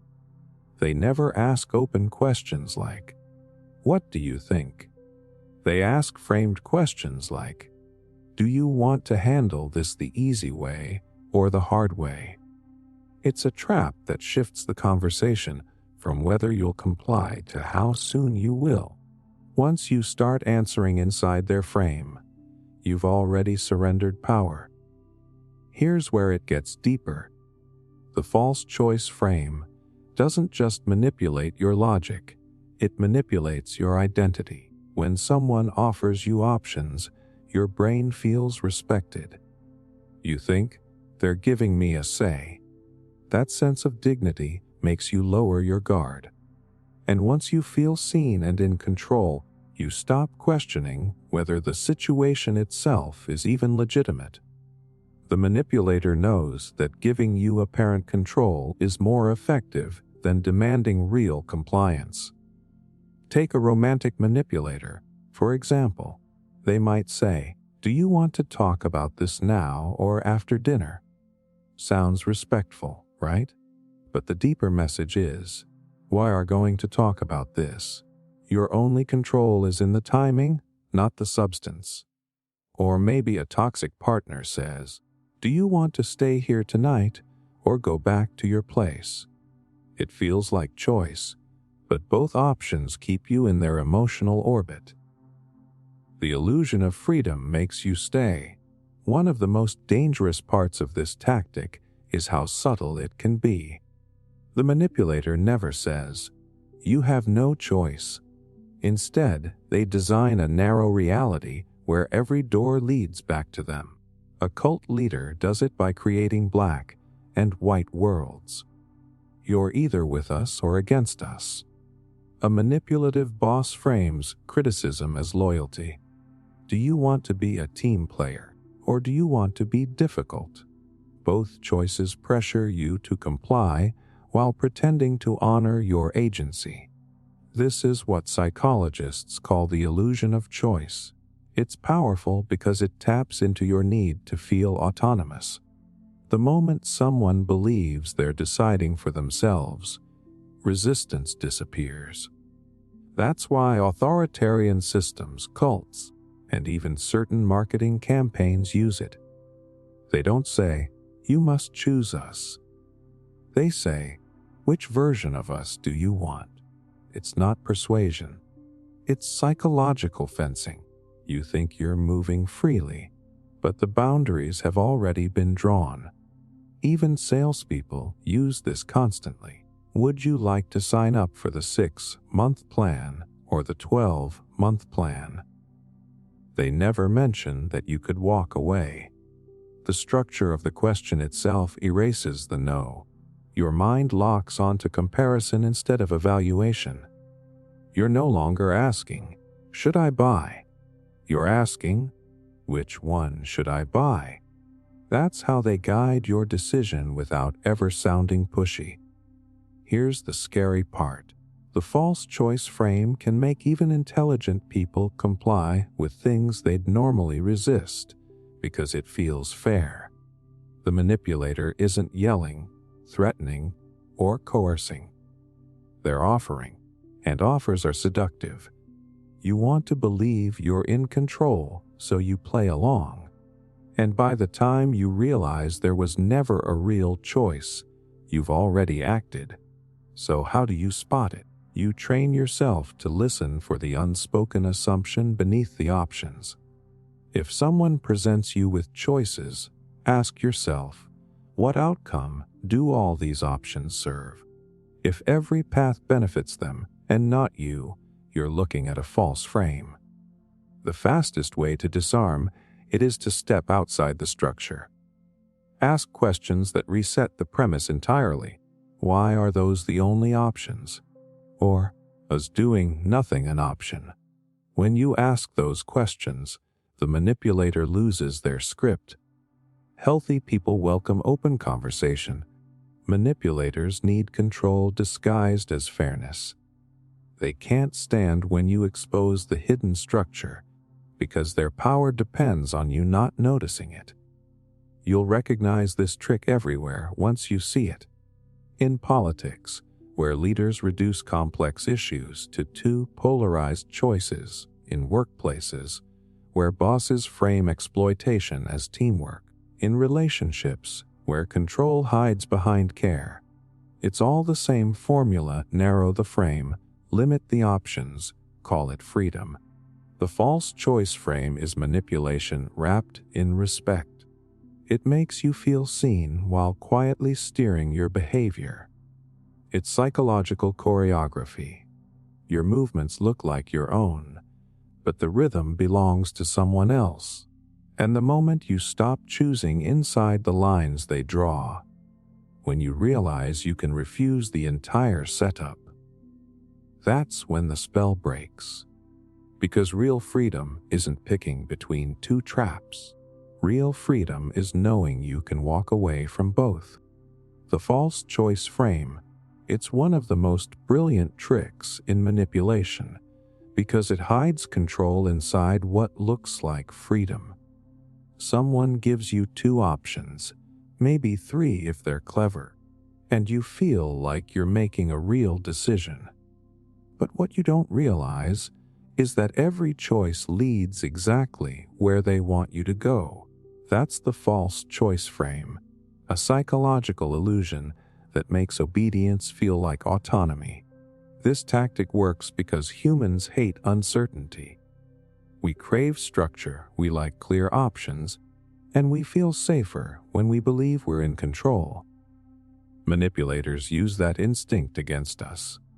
Instead of forcing you to do something, they frame your options so tightly that the outcome is already decided. It's not, do you want this or not? It's, do you want it now or later? Either way, you're saying yes. Parents do this innocently all the time. Do you want to brush your teeth before bed or after your story? The kid feels powerful, but the parent already won the real battle. The teeth are getting brushed. That's harmless when it's parenting. But when a manipulator uses the same structure on adults, it becomes a weapon. It gives the illusion of agency while stripping away actual choice. Criminals and con artists love this move. A scammer might say, would you prefer to verify your account over the phone or through email? You don't stop to question why you need to verify anything at all. The frame itself hijacks your focus. Your brain assumes the premise is legitimate because it's too busy picking between the fake options. That's the psychological sleight of hand. Distract the target from the why by trapping them in the how. Even skilled interrogators and manipulative leaders use this trick. They never ask open questions like, what do you think? They ask framed questions like, do you want to handle this the easy way or the hard way? It's a trap that shifts the conversation from whether you'll comply to how soon you will. Once you start answering inside their frame, you've already surrendered power. Here's where it gets deeper. The false choice frame doesn't just manipulate your logic, it manipulates your identity. When someone offers you options, your brain feels respected. You think, they're giving me a say. That sense of dignity makes you lower your guard. And once you feel seen and in control, you stop questioning whether the situation itself is even legitimate. The manipulator knows that giving you apparent control is more effective than demanding real compliance. Take a romantic manipulator, for example. They might say, "Do you want to talk about this now or after dinner?" Sounds respectful, right? But the deeper message is, why are going to talk about this? Your only control is in the timing, not the substance. Or maybe a toxic partner says, "Do you want to stay here tonight or go back to your place?" It feels like choice, but both options keep you in their emotional orbit. The illusion of freedom makes you stay. One of the most dangerous parts of this tactic is how subtle it can be. The manipulator never says, "You have no choice." Instead, they design a narrow reality where every door leads back to them. A cult leader does it by creating black and white worlds. You're either with us or against us. A manipulative boss frames criticism as loyalty. Do you want to be a team player, or do you want to be difficult? Both choices pressure you to comply while pretending to honor your agency. This is what psychologists call the illusion of choice. It's powerful because it taps into your need to feel autonomous. The moment someone believes they're deciding for themselves, resistance disappears. That's why authoritarian systems, cults, and even certain marketing campaigns use it. They don't say, "You must choose us." They say, "Which version of us do you want?" It's not persuasion. It's psychological fencing. You think you're moving freely, but the boundaries have already been drawn. Even salespeople use this constantly. Would you like to sign up for the 6-month plan or the 12-month plan? They never mention that you could walk away. The structure of the question itself erases the no. Your mind locks onto comparison instead of evaluation. You're no longer asking, "Should I buy?" You're asking, "Which one should I buy?" That's how they guide your decision without ever sounding pushy. Here's the scary part. The false choice frame can make even intelligent people comply with things they'd normally resist because it feels fair. The manipulator isn't yelling, threatening, or coercing. They're offering, and offers are seductive. You want to believe you're in control, so you play along. And by the time you realize there was never a real choice, you've already acted. So how do you spot it? You train yourself to listen for the unspoken assumption beneath the options. If someone presents you with choices, ask yourself, what outcome do all these options serve? If every path benefits them and not you, you're looking at a false frame. The fastest way to disarm it is to step outside the structure. Ask questions that reset the premise entirely. Why are those the only options? Or, is doing nothing an option? When you ask those questions, the manipulator loses their script. Healthy people welcome open conversation. Manipulators need control disguised as fairness. They can't stand when you expose the hidden structure, because their power depends on you not noticing it. You'll recognize this trick everywhere once you see it. In politics, where leaders reduce complex issues to two polarized choices, in workplaces, where bosses frame exploitation as teamwork, in relationships, where control hides behind care. It's all the same formula: narrow the frame, limit the options, call it freedom. The false choice frame is manipulation wrapped in respect. It makes you feel seen while quietly steering your behavior. It's psychological choreography. Your movements look like your own, but the rhythm belongs to someone else. And the moment you stop choosing inside the lines they draw, when you realize you can refuse the entire setup, that's when the spell breaks. Because real freedom isn't picking between two traps. Real freedom is knowing you can walk away from both. The misdirection move. You ever notice how magicians never really hide anything? They just make you look the other way. That's the essence of manipulation too. The best manipulators don't erase the truth. They bury it under distraction. They flood your focus with noise, urgency, or emotion until you stop noticing what actually matters. That's the misdirection move. A psychological trick so subtle, it feels like you're making your own choices, even as you're being led away from the truth. This tactic thrives on one simple rule of human attention: you can't focus on two things at once. When your mind locks onto something emotionally charged, fear, guilt, outrage, excitement, it tunes everything else out.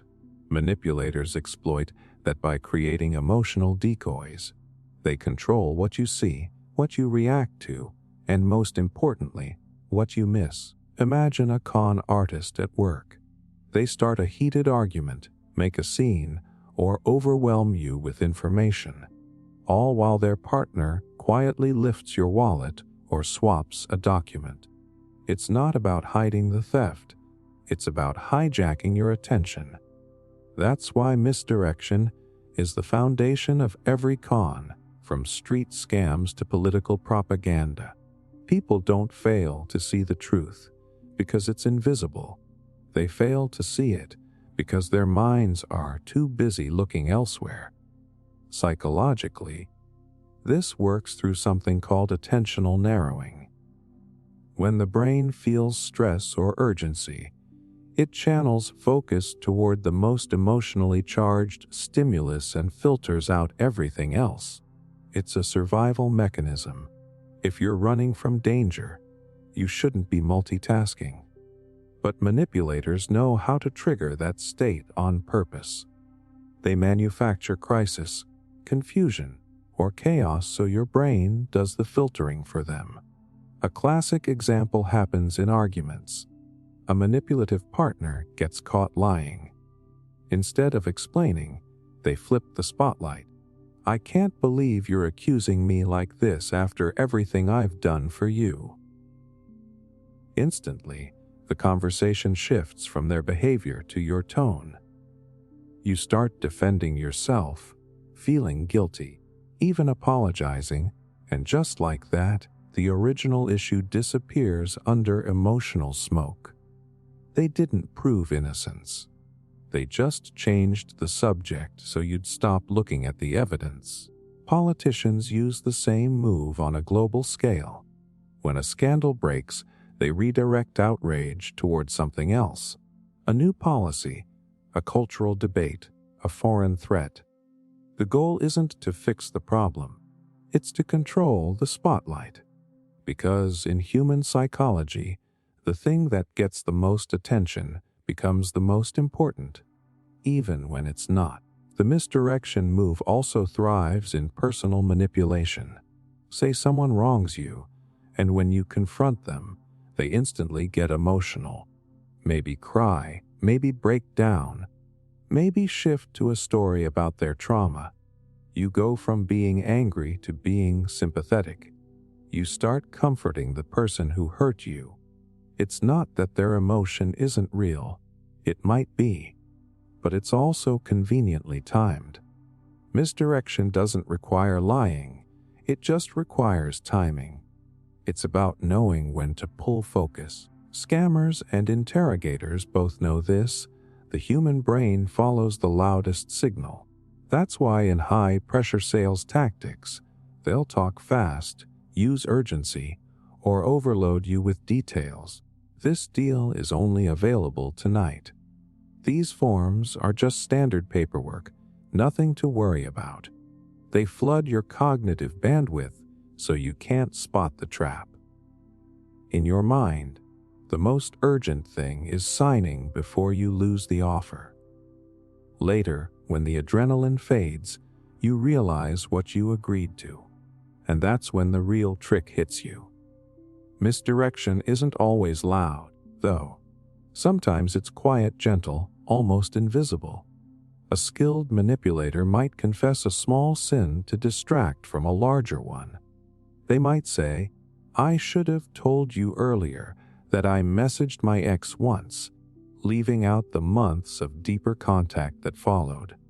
You feel relieved they were honest, so you stop digging. That's emotional sleight of hand. They sacrifice a little truth to protect the bigger lie. Even in everyday life, you'll see this tactic dressed as charm. A manipulative coworker might flood you with compliments right after missing a deadline. A friend might crack a joke in the middle of a serious talk to steer away from accountability. Humor, kindness, drama, they're all just different flavors of redirection. What matters isn't what's said, but what's avoided. The most dangerous part of the misdirection move is that it feels natural.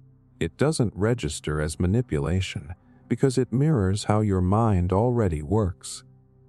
When something emotional happens, of course you focus on it.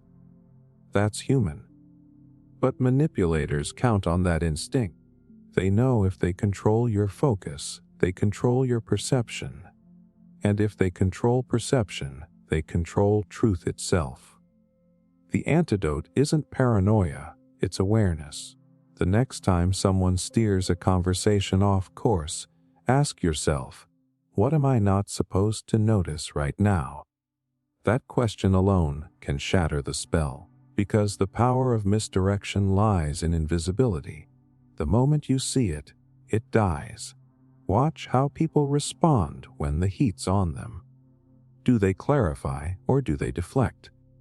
Do they calm things down or do they flood the space with chaos? Real honesty feels grounding, manipulation feels dizzying. If you walk away from an interaction confused, doubting yourself, or unsure what the actual topic was, chances are you've just experienced the misdirection move in action. Because that's what this tactic is. Confusion disguised as communication. It's not about changing the facts. It's about changing your focus until you can't tell what's real anymore. And once your attention is gone, so is your power. The misdirection move works because it hijacks one of the oldest instincts in the human brain, to follow the noise and ignore the quiet. But the truth doesn't scream. It waits in the silence, behind the distraction, patient and still. And the moment you stop chasing the noise long enough to listen, really listen, the entire illusion falls apart. The Confusion Blitz, it starts with a rush. Too many words, too many emotions, too many things happening at once. You can't quite keep up, but you don't want to look stupid, so you nod, agree, or just go along. That dizzying moment where your brain starts slipping, and you're not sure what's real or what just happened. That's exactly where the manipulator wants you. This is the Confusion Blitz. It's one of the most chaotic, overwhelming, and effective psychological tactics out there.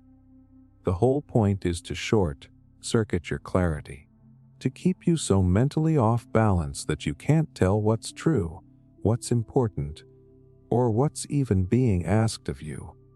When confusion takes over, control shifts from your mind to theirs. This tactic works because the human brain hates uncertainty.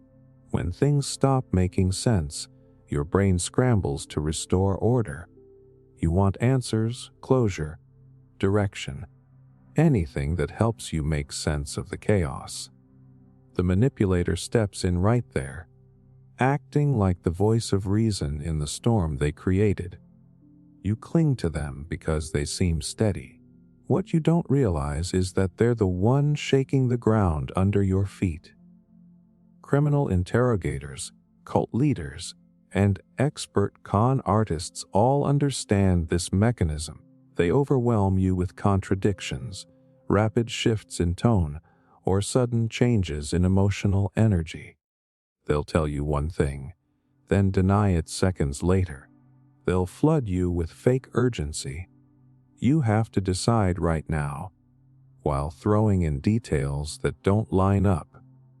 The goal isn't to convince you, it's to exhaust you.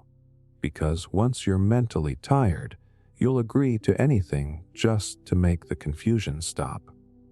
There's a psychological term for this: cognitive overload.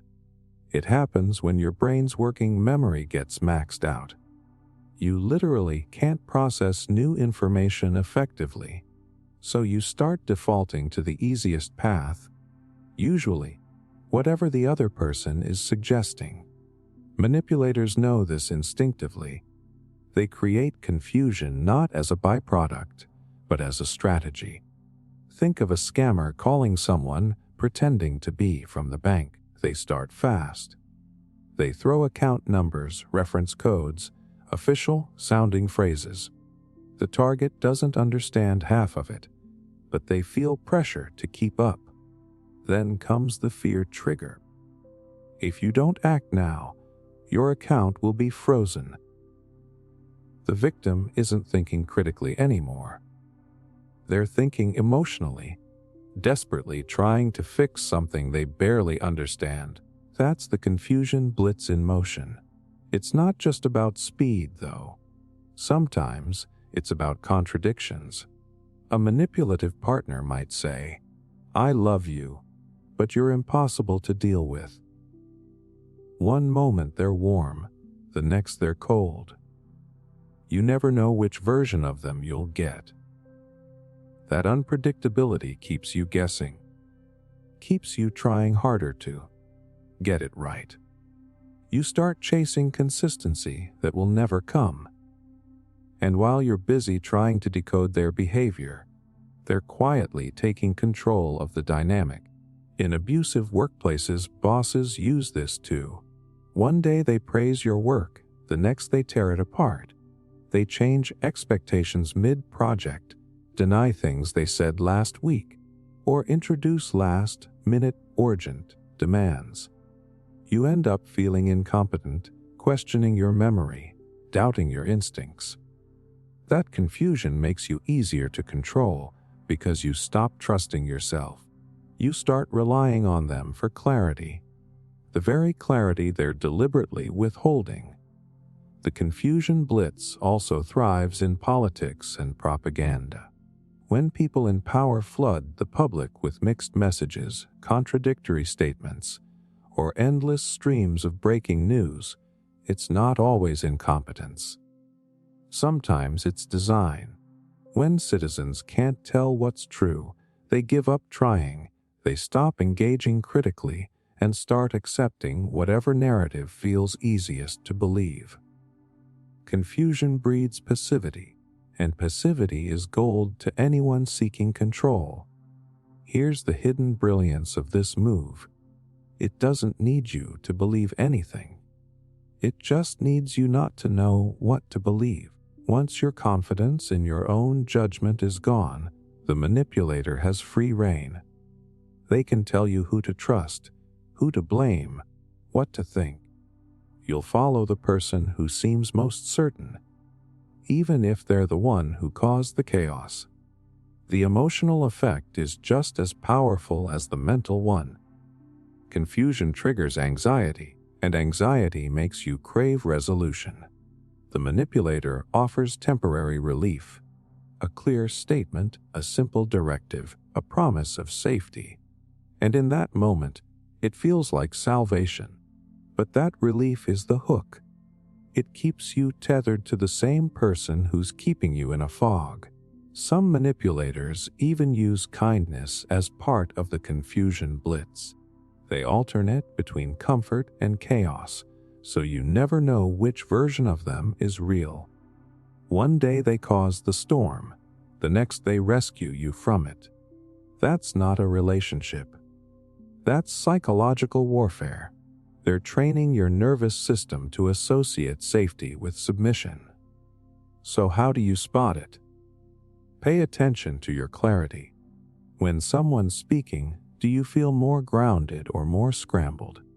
Do things get clearer the longer they talk, or foggier? Do their explanations add up, or do they keep rewriting history mid-conversation? Real communication brings understanding. The confusion blitz brings exhaustion. And here's a crucial red flag.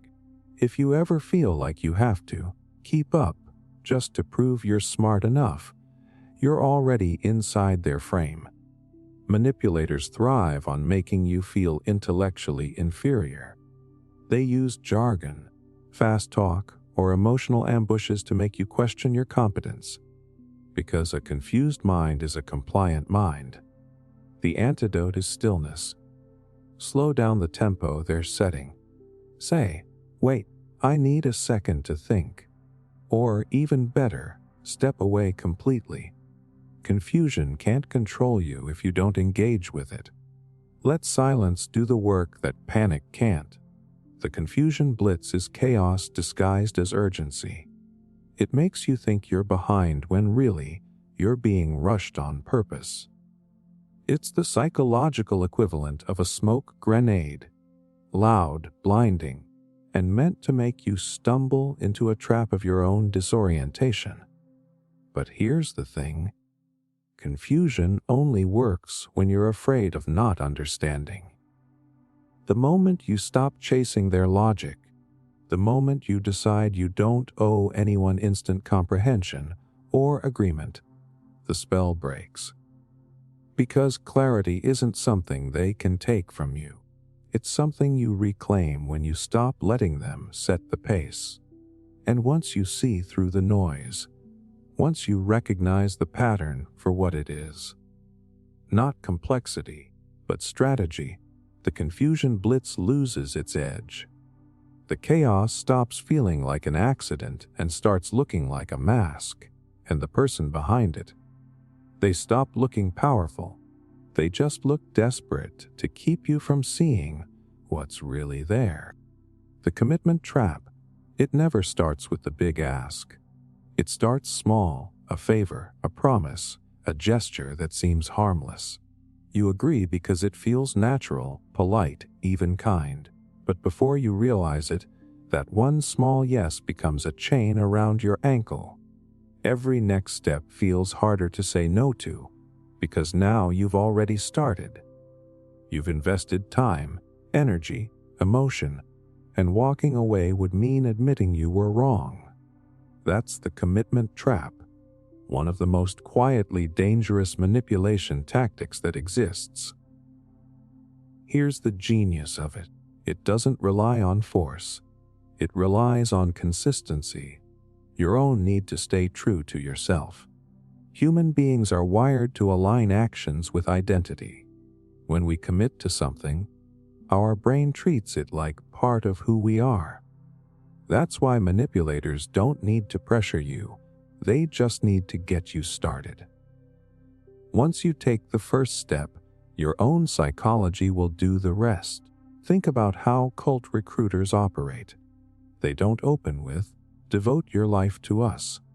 They start with something small, a friendly conversation, an invitation to a group event, a shared cause. You attend once. Then they ask for a little help, maybe volunteering, maybe donating. And because you already showed up once, saying no feels inconsistent. Bit by bit, your behavior builds a story in your mind. I'm the kind of person who supports this. Before long, you're too invested to question whether it ever made sense. Criminals and scammers understand this perfectly. They start by asking for something small. Can you confirm your address? Or, can you verify your identity for security? Once you've complied once, you're far more likely to comply again. Each small action reinforces the idea that this person or process is legitimate. By the time the real con hits, you're already emotionally and mentally committed to cooperation. The same mechanism shows up in toxic relationships. A manipulative partner doesn't demand devotion on day one.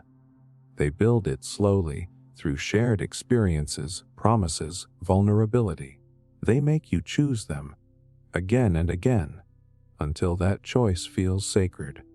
Then, when the red flags start waving, you dismiss them. Because now it's not just about what's happening. It's about protecting the story you've built. You tell yourself, I've put too much in to walk away now. That's the commitment trap tightening around your sense of self. Psychologists call this the sunk cost fallacy. It's when we keep investing in something just because we've already invested so much. Manipulators weaponize that bias. They know once you've said yes, you'll do almost anything to avoid feeling like your earlier yes was a mistake, so they keep you just a little bit off balance, promising progress, dangling closure, keeping you believing that if you just hang on a little longer, it'll all make sense. Even in everyday life, this trap plays out subtly. A shady salesperson gets you to agree to a free trial. Then they ask for a small fee to cover shipping. Then a recurring payment starts. And now, canceling feels like losing the money and effort you've already spent. A controlling boss might pile on just one more task, each one harder to refuse, because you've already shown you're reliable. By the time you feel trapped, it doesn't even look like manipulation. It just looks like obligation. But the real brilliance of this tactic isn't in what it makes you do. It's in what it makes you defend. The more you commit, the more you'll rationalize. You'll twist logic to protect your earlier decisions, telling yourself, they're not that bad, or it'll get better. Because admitting manipulation doesn't just mean losing them. It means facing yourself. And that's a pain most people will avoid at almost any cost. That's why manipulators never rush. They're patient. They know time builds the illusion of authenticity. Every day you stay, every yes you give, becomes evidence. Not that they're trustworthy, but that you believe they are. And that belief becomes the cage. One of the darkest forms of the commitment trap appears in long cons. The scammer might keep the victim in the loop for months, even years, using updates, fake progress, emotional check-ins. The victim stays involved not because they're fooled by every lie, but because leaving would mean admitting they've been fooled all along. That's how master manipulators win. Not by tricking your intelligence, but by hijacking your pride. The emotional architecture of this tactic is brilliant. It starts with flattery. You're helpful, loyal, trustworthy. Then it moves to guilt. You can't just walk away now. Then it solidifies with fear. What if leaving makes you the bad guy?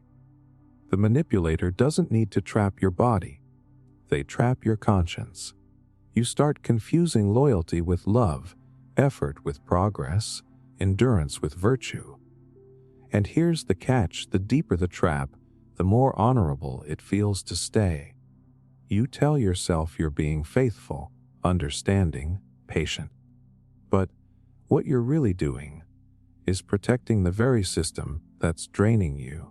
Because the commitment trap doesn't imprison you with chains. It imprisons you with your own need to be right, good, and consistent. So how do you break free from it? You stop measuring truth by history. You stop asking, how much have I already given? And start asking, what am I still getting back? Commitment means nothing if it only moves one way. If every new investment only deepens your loss, that's not commitment. That's conditioning. When someone uses the commitment trap, they're counting on your integrity. They know you value your word, your promises, your relationships. That's what makes you easy to manipulate. But here's the truth they never want you to realize. Keeping your word to someone else means nothing if it means breaking your word to yourself. The commitment trap works because it disguises control as connection. It makes staying feel noble and leaving feel cruel. It turns your own strength, your loyalty, your consistency, your faith, into the weapon that holds you down. But once you see it, once you recognize that every small yes was just bait for the next, it loses its grip. Because real commitment should empower you, not erase you. It should feel like choice, not duty. And the moment you stop defending your investment, the moment you let go of the need to make your past decisions make sense, that's when the trap snaps open. And you finally realize, walking away isn't betrayal. It's proof that your loyalty belongs to truth, not manipulation. The authority echo. It's not always the person in charge who manipulates you. Sometimes it's the echo of their power, the way others repeat, enforce, and reinforce their authority until it feels absolute. You don't even have to hear the original voice anymore. The room starts doing the work for them.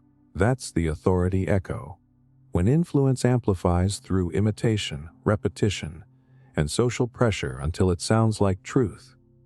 Here's how it starts. A powerful figure, a leader, a boss, a public figure, says something with confidence. Maybe it's an opinion, maybe a command, maybe a lie. Then people around them repeat it, not because they've verified it, but because agreeing feels safer than standing out. Suddenly, that idea bounces around the environment until it feels everywhere. And when something feels everywhere, it starts to feel real. This tactic is a psychological amplifier. It uses the human instinct for conformity, our built-in need to belong and avoid conflict. When everyone around you echoes the same message, your brain starts doubting your own perspective. You think, maybe I'm the one who's missing something. You begin to mistake repetition for evidence and silence for agreement. That's how the authority echo turns suggestion into certainty. Criminal groups, cults, and even manipulative corporations know exactly how to weaponize this.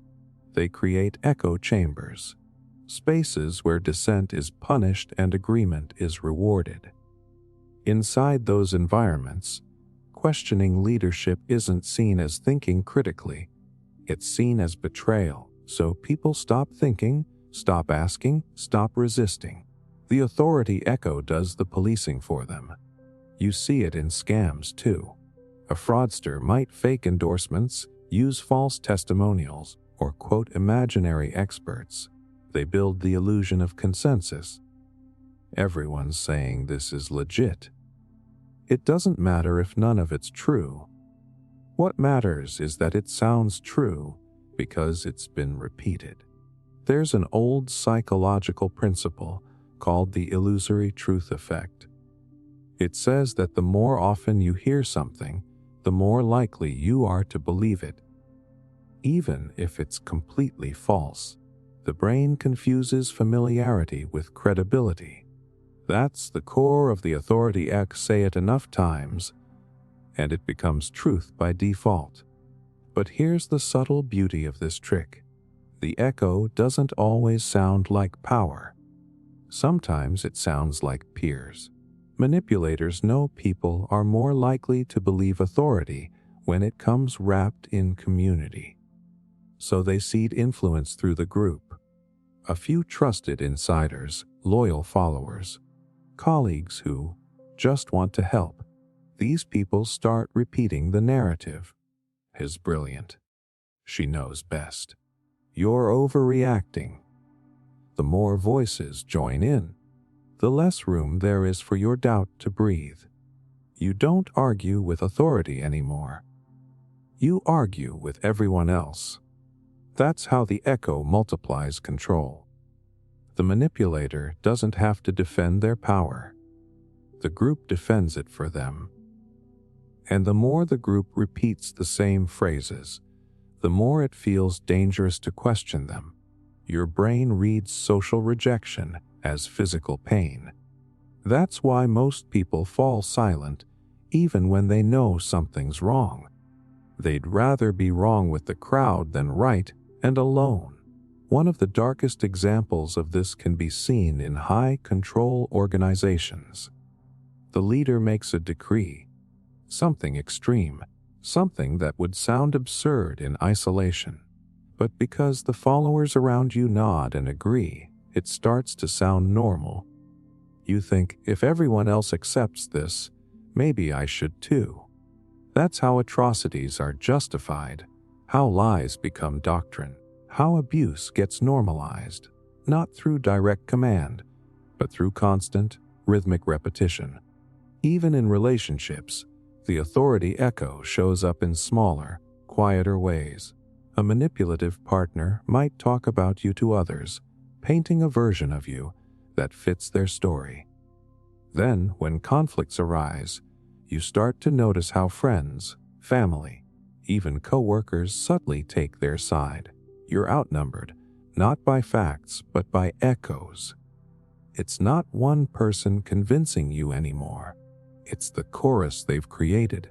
The emotional weight of this tactic is heavy because it isolates you without isolation.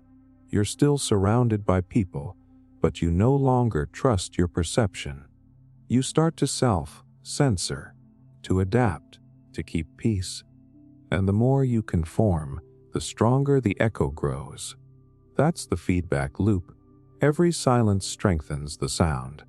This is why authoritarian systems thrive on ritual slogans and repetition. Repetition dulls critical thought. It replaces reflection with rhythm. You stop analyzing the words and start absorbing the pattern. Every chant, every phrase, every rule repeated in unison doesn't just reinforce belief. It dissolves individuality.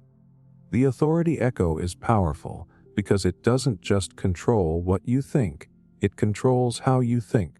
It changes your internal dialogue. Over time, you start echoing it to yourself. You repeat their justifications in your own head, using their language to silence your doubts. That's when the manipulation completes its cycle, when the external echo becomes internal. So how do you break it? You step outside the sound. Literally and psychologically. When everyone around you is repeating the same thing, stop listening to the volume and start asking where it started. Who said it first? Who benefits if everyone believes it? Trace the echo back to its source.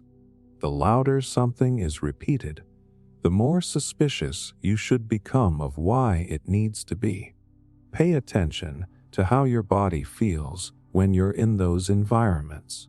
True authority feels steady, not suffocating. Real leadership invites questions. False leadership echoes answers. If you feel smaller every time you speak up, if you feel guilty for doubting, you're not in a group. You're in a chorus, and the conductor isn't your ally. The authority echo works because it convinces you that consensus equals truth. But truth doesn't need a crowd, it just needs clarity. And once you stop confusing volume for validity, once you realize that 1,000 echoes can still come from one voice, the illusion shatters. Because authority doesn't need to echo if it's real. Only manipulation needs a microphone. The overconfidence trick. It doesn't start with arrogance. It starts with praise, with subtle nudges that make you feel sharper, smarter, more capable than everyone else. You notice it. A comment here, a compliment there, maybe even an affirmation that your instincts are always right. At first, it feels empowering. But that's exactly the point. Welcome to the overconfidence trick. a psychological manipulation designed to make your strengths blind you to danger. Here's why it works. When you feel overconfident, your brain stops checking for threats. Your critical thinking dulls. You begin to overestimate your control over a situation and underestimate the risks around you. The manipulator doesn't attack your intelligence, they inflate it. They want you feeling untouchable, so you let your guard down. That's the genius. It's not about breaking you. It's about tricking you into breaking yourself. Imagine a con artist setting you up. They compliment your judgment repeatedly. You're one of the few people I trust to see this clearly. You feel validated, proud even. Then they present a rare opportunity, an investment, a secret deal, a chance no one else could handle. Because your overconfidence has been carefully stoked, your defenses don't sound the alarm. You think, I can handle this. I know what I'm doing. And just like that, you're inside the trap before the first red flag even appears. The psychological mechanism behind this is fascinating. It taps into something called self-serving bias, the tendency to attribute successes to your own skill and failures to external factors. Overconfidence amplifies that bias. The more you're told you're exceptional, the more your brain interprets risk as controllable and information as sufficient. That's why manipulators don't have to lie outright. They just guide your perception, making you feel like mistakes are impossible. Even in everyday life, you see it play out.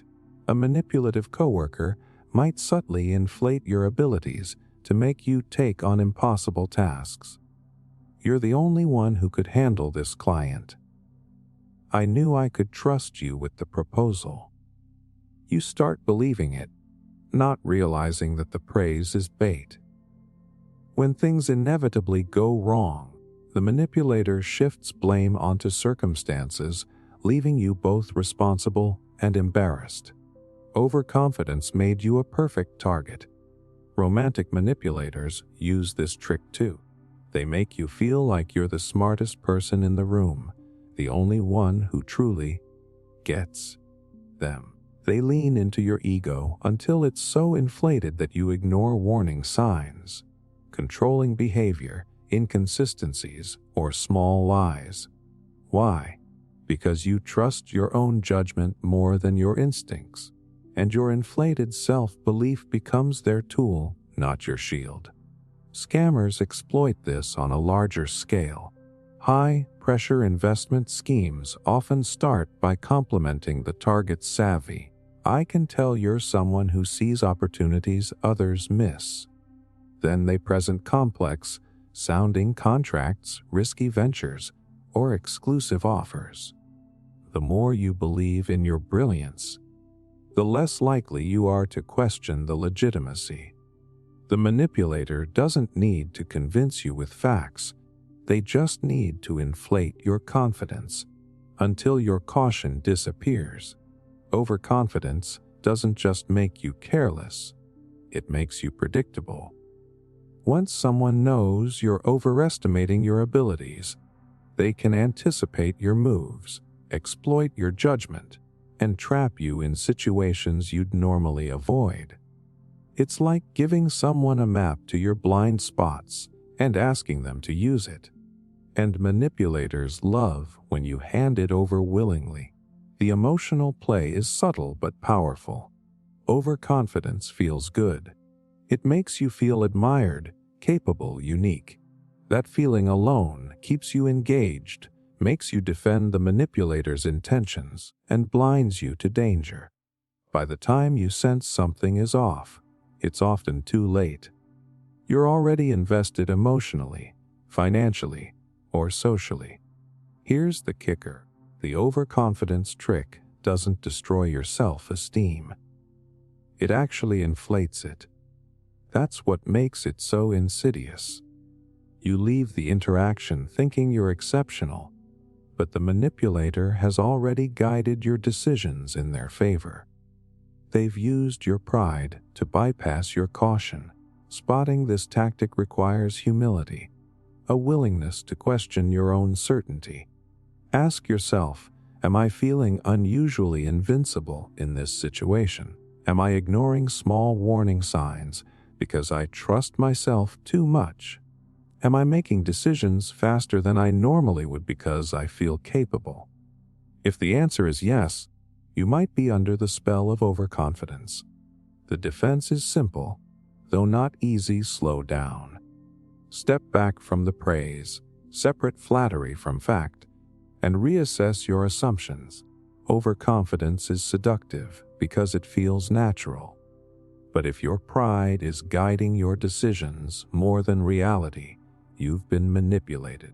The overconfidence trick works because it exploits the one thing we value most: our own mind. It doesn't intimidate you, guilt you, or trap you directly. It convinces you that you are already too smart to be caught off guard. And that belief is exactly what makes you vulnerable. When you recognize it, you realize how simple it is. The manipulator doesn't need to convince you. They just need you to believe you've already convinced yourself. And the moment you reclaim self-awareness, that false sense of invincibility collapses, leaving you free to think, decide, and act. Not because you're smarter, but because you've finally removed the trap from your own mind. The trust-building routine, it doesn't hit you all at once. It creeps in, quiet and almost invisible, until one day you realize you've let someone into your world completely. That's the power of the trust-building routine. A manipulative tactic so subtle it feels like genuine connection, but it's actually a carefully constructed ladder leading straight to control. Here's how it works. A manipulator doesn't demand loyalty or obedience immediately. They start by being consistent, reliable, and seemingly kind. Small favors, little gestures, attentive listening. They show up when you need support. Remember the things that matter to you. Offer guidance just when it seems helpful. You begin to rely on them, to anticipate their presence, to count on their opinions. And that's the exact trap. The routine is designed to create comfort. Human brains crave predictability, especially from people we consider close. When someone becomes a regular, steady presence in your life, your mind relaxes. Stress decreases. You start trusting them by default. The manipulator doesn't have to coerce you. Your own attachment system does the work for them. You think you chose to trust. In reality, the trust was earned like a currency and spent against you later. A classic example happens in scams or frauds. The con artist doesn't go for the big ask immediately. First, they offer small pieces of help, friendly advice, or insider information. You rely on them for guidance. Weeks later, when they ask for money, personal information, or a favor that feels significant, you comply without thinking. That's because the trust-building routine has made them credible in your mind. Your logical guard is down, replaced by familiarity and routine. Even in personal relationships, this tactic shows up constantly. A manipulative partner might start by being unusually thoughtful, listening deeply, remembering every detail. They become your go-to person for comfort. You're confident. Over time, this habitual reliability builds dependency. When they eventually ask for something unreasonable, more attention, loyalty, or even compliance with unethical behavior, you already feel obligated. You're invested. Walking away would feel unnatural, even wrong. Psychologists call this gradual conditioning. The manipulator pairs reliability with subtle influence. Each act of support reinforces their credibility, while each small favor you grant reinforces your perceived obligation. It's a feedback loop. The more you trust, the more they can ask. The more they ask, the deeper your trust becomes. And all of it feels organic. You don't notice the manipulation because it's disguised as care. The brilliance of the trust building routine lies in its invisibility. Most of us equate consistency and reliability with morality. If someone shows up for us repeatedly, we assume good intentions. That assumption is exactly what manipulators exploit. By creating the appearance of integrity and goodwill, they bypass our natural skepticism. We don't question someone we've grown accustomed to relying on. Even in professional contexts, this tactic is used. A manager who consistently praises, coaches, and guides an employee builds rapport. Later, when they request overtime, personal favors, or even unethical compliance, the employee agrees willingly. The routine created a psychological pathway from trust to compliance. The employee doesn't feel coerced. They feel loyal, grateful, even responsible. The emotional dimension is key. Humans are wired to reciprocate kindness. When someone repeatedly shows care, you feel a subtle emotional debt. That feeling isn't conscious. You don't calculate it, but it drives behavior. The manipulator knows this instinct and exploits it. Each act of support isn't just generosity, it's an investment in future leverage. What makes this tactic especially dangerous is how long it can take to recognize. The manipulator rarely rushes. They're patient. They establish patterns, cultivate familiarity, and gradually expand influence. By the time you notice the control, you've already internalized it. You trust them so much that you rationalize or excuse behavior that should alarm you. The routine has woven itself into your daily life. Breaking free requires stepping back from the comfort. Evaluate behavior, not habit. Ask, does this person support me because it's genuinely reciprocal, or because it positions them to gain influence over me? When the trust you feel is paired with requests that stretch boundaries or erode autonomy, the routine is no longer benign.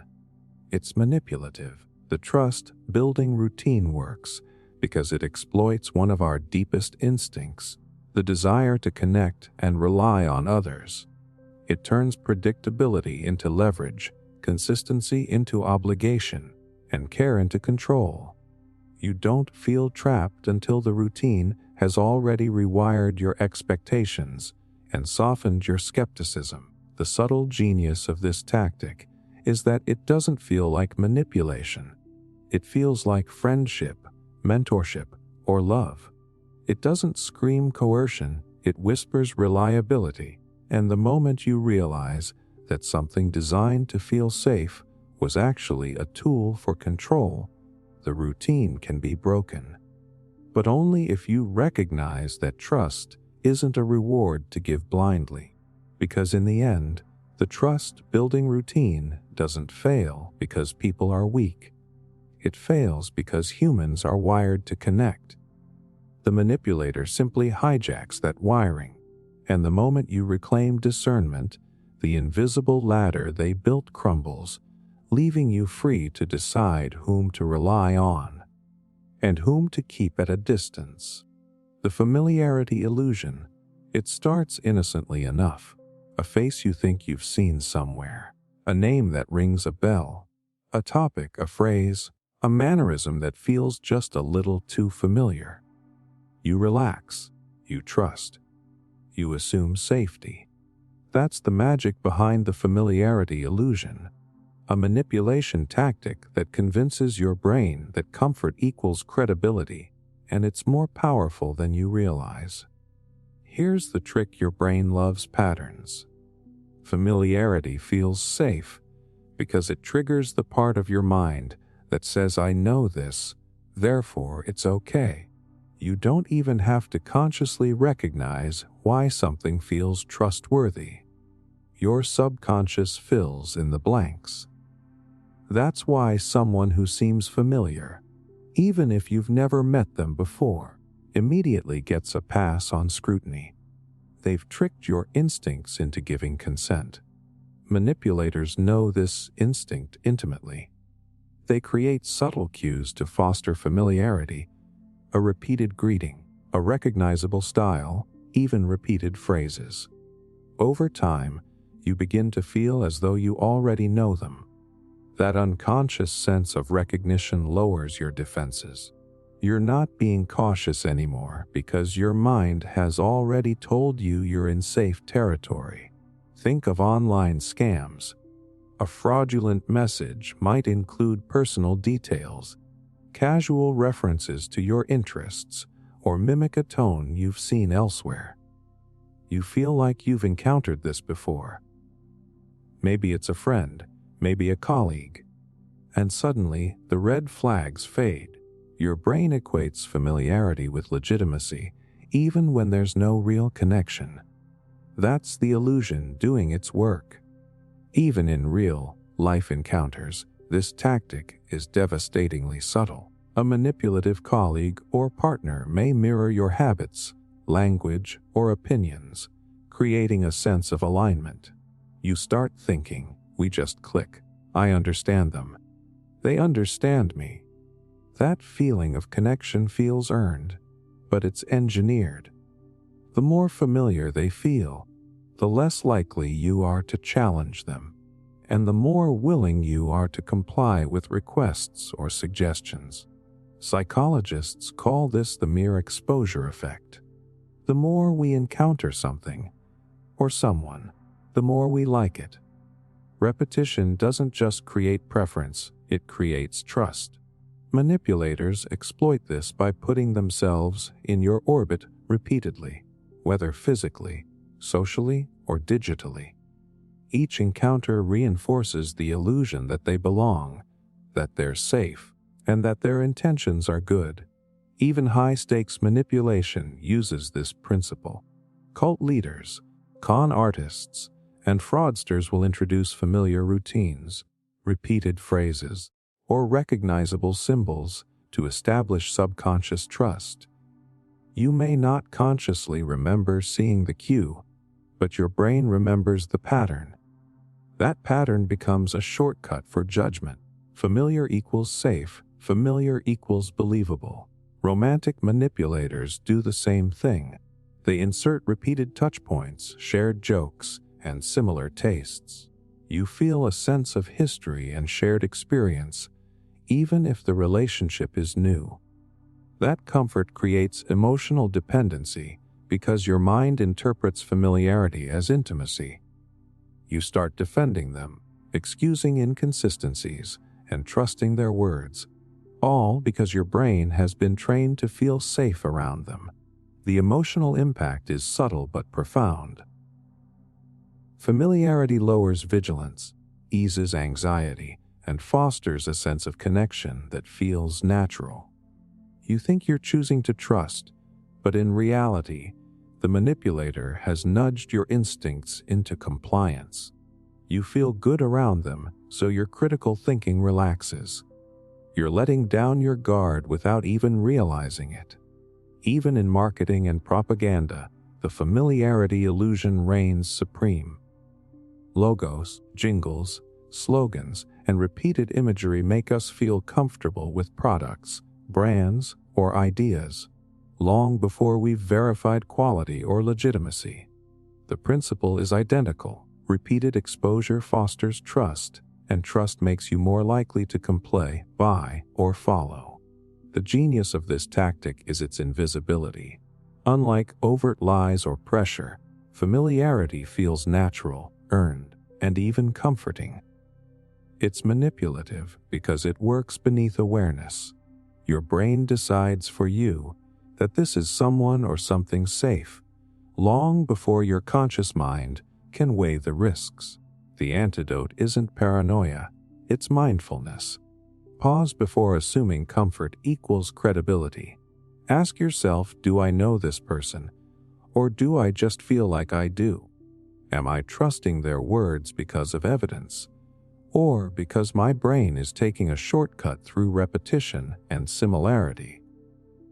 Awareness of the illusion doesn't make relationships impossible.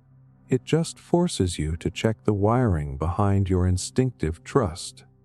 The familiarity illusion works because it hijacks one of the mind's most useful heuristics, pattern recognition.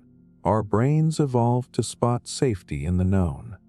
Manipulators exploit that instinct, making themselves seem familiar, dependable, and safe, even when they're anything but. Once you recognize it, the power of the tactic dissolves. Familiarity no longer automatically equals trust. You can separate comfort from compliance. And when you realize that the sense of connection you felt was engineered, you reclaim not just your judgment, but your emotional autonomy. Because the truth is simple, just because something feels familiar doesn't mean it's safe.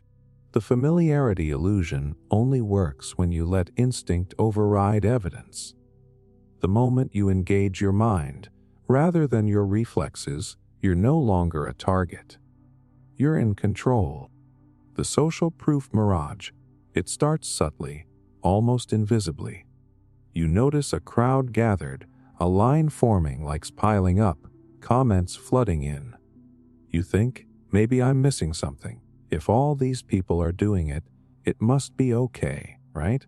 That instinct, that reflex to follow the group, is exactly what manipulators exploit. Welcome to the social proof mirage, a psychological trap that makes numbers, popularity, and consensus feel like truth. Here's the brilliance of this tactic humans are wired to follow. Evolution programmed us to rely on the group for survival. If everyone else is running from a threat, it's smart to run too. If everyone else is doing something profitable or safe, it must be good. Manipulators don't need to convince you with logic. They just need to make it look like everyone else agrees, and your brain will often jump on board without thinking.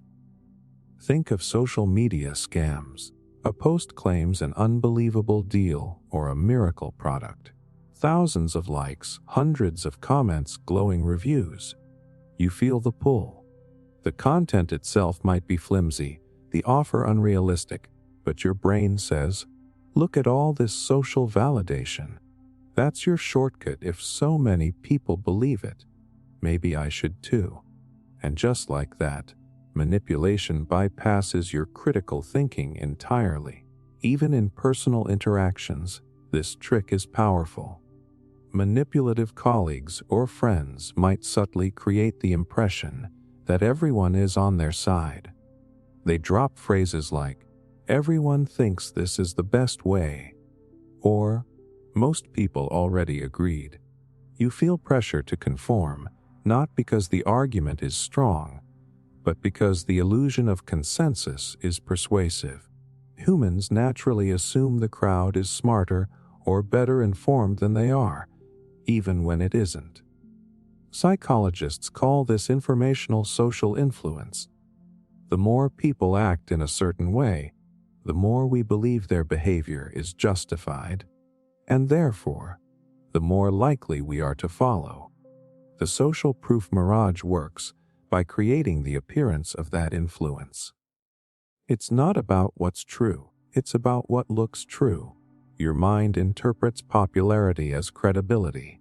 Criminals, cult leaders, and con artists exploit this all the time. A cult might stage rituals, orchestrate applause, or have members echo approval to convince new recruits that everyone already believes. A scammer might flood a fake testimonial page with glowing feedback. Politicians and marketers do the same with staged crowds, fake polls, or carefully crafted viral campaigns. The effect is the same. You follow the herd because it seems like the herd knows something you don't.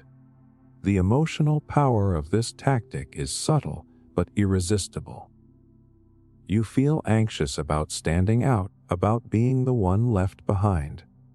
You fear missing out on what everyone else seems to have discovered. And manipulators count on that fear. They don't attack your logic. They attack your instinct for belonging. Even small details matter. A manipulator might create an echo chamber around you, friends, coworkers, online communities, all reinforcing the same narrative. You start thinking, maybe they're right. Maybe I'm overreacting. That's the beauty of the social proof mirage. It turns conformity into a decision, making shortcut, convincing you to act in ways you wouldn't alone. The danger is that social proof doesn't guarantee correctness. In fact, it often hides error in plain sight. Crowds can be wrong, trends can be faked, majority opinion can be manufactured. The mirage exists because your brain prioritizes the appearance of consensus over independent verification. The more people appear to believe something, the more persuasive it feels, regardless of truth. Breaking free requires pausing and questioning. Ask yourself who exactly is in this crowd. Are these people real, informed, or independent? Am I following because I believe it's right, or because it looks like everyone else does? Awareness is the antidote. Once you recognize that popularity doesn't equal legitimacy, the illusion collapses. The social proof mirage works because it leverages one of your most primal instincts to fit in, to follow, to survive with the group. It convinces you that consensus equals correctness and that dissent equals risk. But truth doesn't require crowds, logic doesn't need witnesses, and safety doesn't depend on popularity. Once you see through it, you reclaim your ability to judge independently. You realize that just because everyone seems to agree doesn't mean they're right. It only means someone has manipulated the appearance of agreement. And the moment you act on your own assessment rather than the herd, the mirage disappears, leaving you free to make decisions based on reality, not illusion. The social proof mirage is everywhere. In ads, politics, online culture, even relationships. It's subtle, seductive, and often invisible. But the core lesson is simple: crowds can be powerful, but they aren't always correct. The people around you don't need to convince you of truth. You only need to recognize the difference between consensus and manipulation. Because the moment you do, the mirage shatters. And suddenly, following your own judgment doesn't feel risky. It feels necessary. And that's when the trap loses all its power. The anchoring setup, it's sneaky because it feels logical. Someone throws out a number, a value, a story, and before you even realize it, your entire sense of judgment begins orbiting around that first piece of information. That's the anchoring setup. One of the most deceptively simple psychological tricks criminals and manipulators use to steer decisions, expectations, and even emotions without you ever noticing. Here's what happens. Your brain loves reference points. The first thing you hear, see, or experience in any situation becomes an anchor, a mental benchmark that shapes how you evaluate everything that follows. You think you're reasoning objectively, but you're really just adjusting around that initial reference. And the manipulator knows it. They don't have to dictate your final decision. They just have to control your starting point. Picture this: a scammer says, "Normally this service costs $10,000, but I can get it for you today for only $4,000. That first number isn't meant to inform. It's meant to distort. Suddenly, $4,000 doesn't feel outrageous anymore. It feels like a deal. Your brain has been anchored. The con artist never needed you to believe the first number was real. They just needed it to frame the second one as reasonable. Anchoring works because it hijacks how humans compare information. We don't evaluate things in isolation. We evaluate them in relation to what came before. That's why a manipulator always makes sure to plant the first idea. A criminal might drop a fake statistic. A controlling partner might exaggerate past generosity. A salesperson might inflate an initial price. The anchor becomes your new normal. And once that's set, you unconsciously recalibrate around it. In emotional manipulation, the anchoring setup can be even more insidious. Let's say someone treats you incredibly kindly at the start. Over-the-top affection, attention, praise. That becomes your emotional anchor. When they later withdraw, criticize, or mistreat you, you cling to that first version of them. You think they're just having a bad day. I know who they really are. The manipulator has anchored your expectations with their initial kindness, creating a false baseline for what's normal. This isn't just a human quirk. It's neuroscience. Anchoring happens in the prefrontal cortex, where your brain processes comparisons and relative value. Once an anchor is planted, every subsequent thought gets filtered through it. Whether it's a number, a tone, or an emotional pattern, manipulators exploit that mental shortcut because they know your brain will do the work for them. Think of hostage negotiations or interrogations. The first offer, the first threat, the first confession, all anchors. They frame the psychological boundaries of what feels possible or acceptable. The person on the receiving end often doesn't even realize their range of choices has been silently narrowed. That's why skilled manipulators don't fight to persuade, they fight to frame. Even in everyday life, anchoring sneaks in constantly.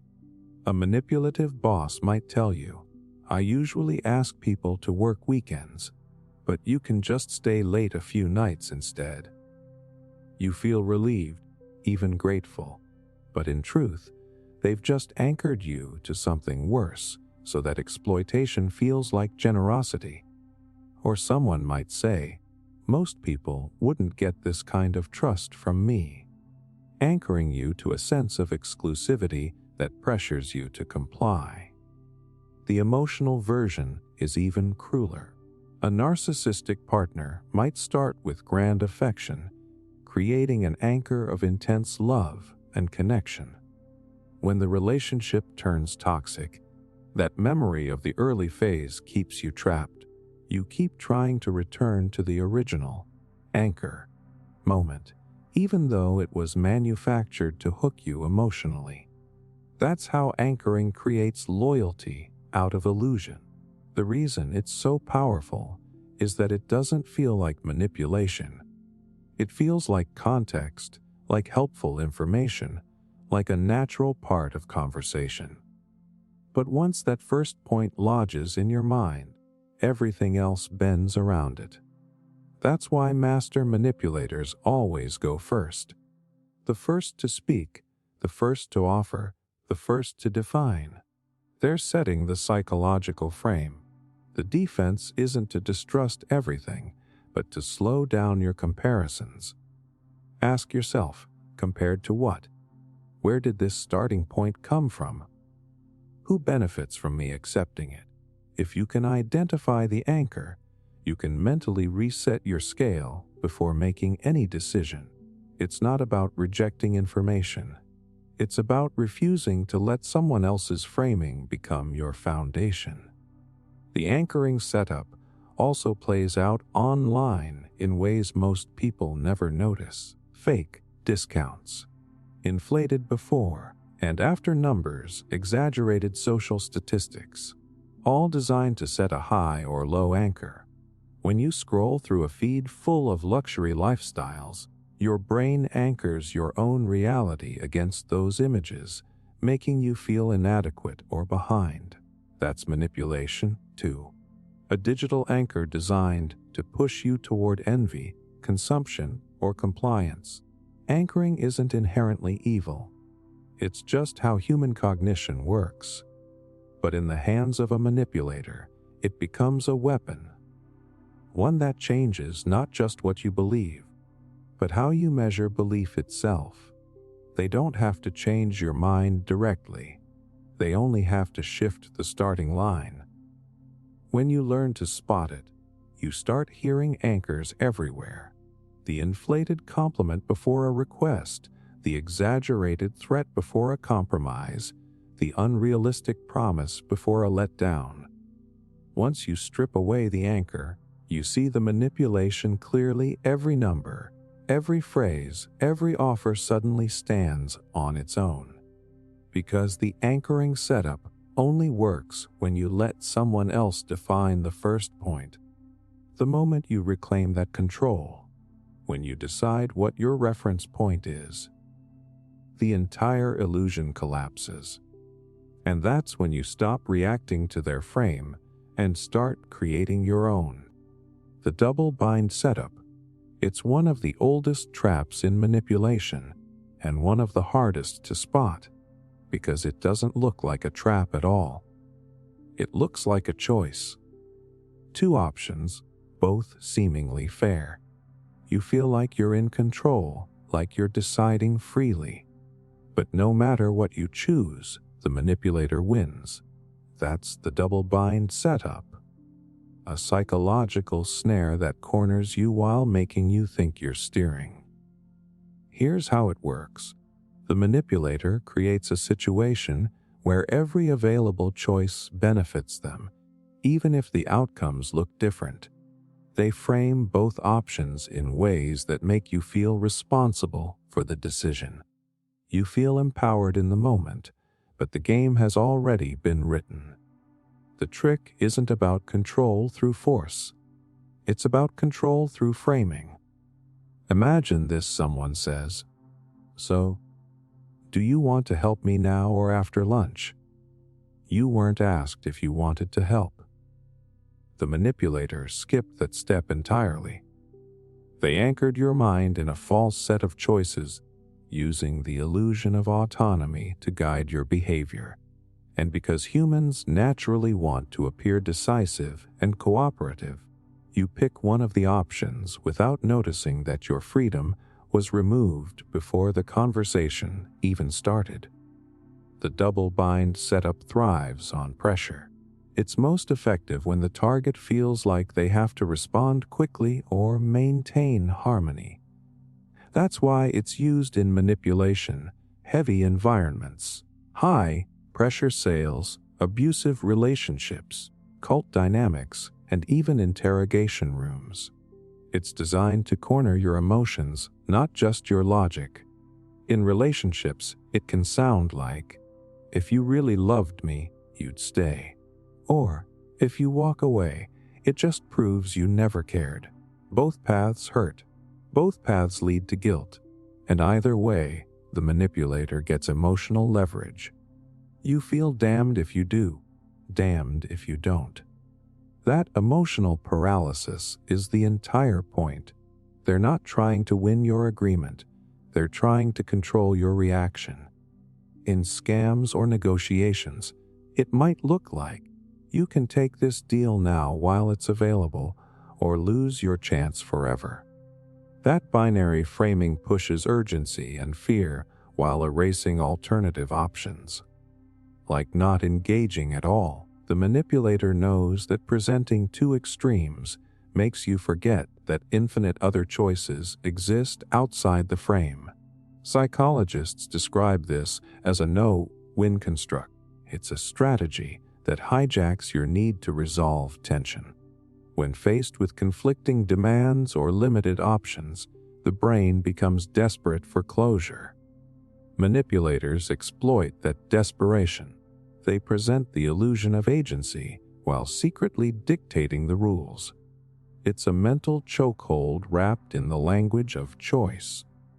Parents sometimes use it unconsciously. "Do you want to apologize now or after dinner?" Bosses do it too. "Would you rather work late tonight or come in early tomorrow?" The underlying assumption is that the action is already mandatory. Only the method of submission is negotiable. You're not agreeing, you're being funneled. In darker contexts, the double bind setup becomes emotional warfare. A toxic partner might say, "Be honest with me, even if it hurts," but then punish you when you tell the truth. Or, "I need you to open up," but criticize your vulnerability. The goal isn't understanding. It's domination through contradiction. You start questioning your own instincts, trying to find a version of behavior that won't trigger conflict, but every route leads to blame. The genius of this manipulation lies in its plausible deniability. If you call it out, the manipulator can say, "You chose that," or "I gave you options." They hide behind the appearance of fairness. You look unreasonable for objecting, because on the surface, they gave you a choice. That makes the tactic especially hard to expose. It weaponizes your sense of responsibility against you. Over time, the double bind setup erodes confidence. You start second, guessing your ability to make decisions. You feel stuck, anxious, constantly trying to choose the least bad option. Manipulators want that exhaustion. It makes you compliant. When you're emotionally tired, even a rigged choice feels like relief. The psychological roots of this tactic trace back to control dynamics studied in behavioral conditioning. It's the same principle used in animal training: limit the range of responses until the subject stops trying to escape. Humans aren't so different. When our emotional and logical systems are trapped between bad choices, we eventually freeze. And that paralysis is exactly what manipulators count on. So how do you break it? You step outside the frame.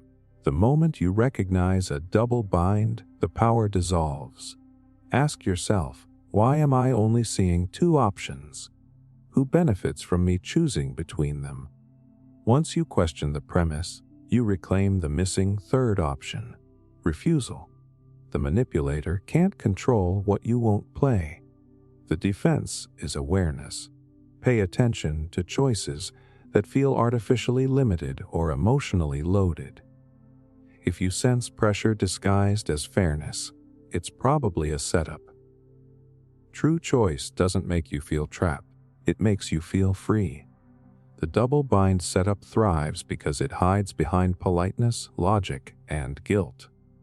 It makes you believe that compromise equals control. But the truth is, if every choice leads back to someone else's agenda, you're not choosing, you're being guided. And the moment you stop playing within their boundaries, the illusion collapses. Because real power doesn't come from picking between two bad options. It comes from realizing you were never limited to them in the first place. The isolation strategy, it always starts small. A suggestion here, a subtle comment there. You don't notice it at first because it doesn't feel like control. It feels like care. You should probably stay home tonight. They don't really appreciate you anyway. You know, your family stresses you out too much. I'm the only one who really gets you. That's how the isolation strategy begins. Not with chains or threats, but with whispers that pull you away from everything that keeps you grounded. See, manipulation works best in silence, and the easiest way to create silence is to cut off every voice but one. The isolation strategy is about removing your sources of perspective, support, and reality. Once a manipulator has you alone, physically, emotionally, or psychologically, they become the only voice left. And when that happens, your sense of truth starts to bend toward theirs. It's one of the oldest tricks in the playbook. Cult leaders use it. Abusive partners use it. Criminal recruiters use it. Even con artists do it in their own way. The idea is always the same: limit your exposure to outside input, and your world shrinks until their version of reality becomes your only map. And the scariest part is, it rarely feels forced. At first, it feels comforting.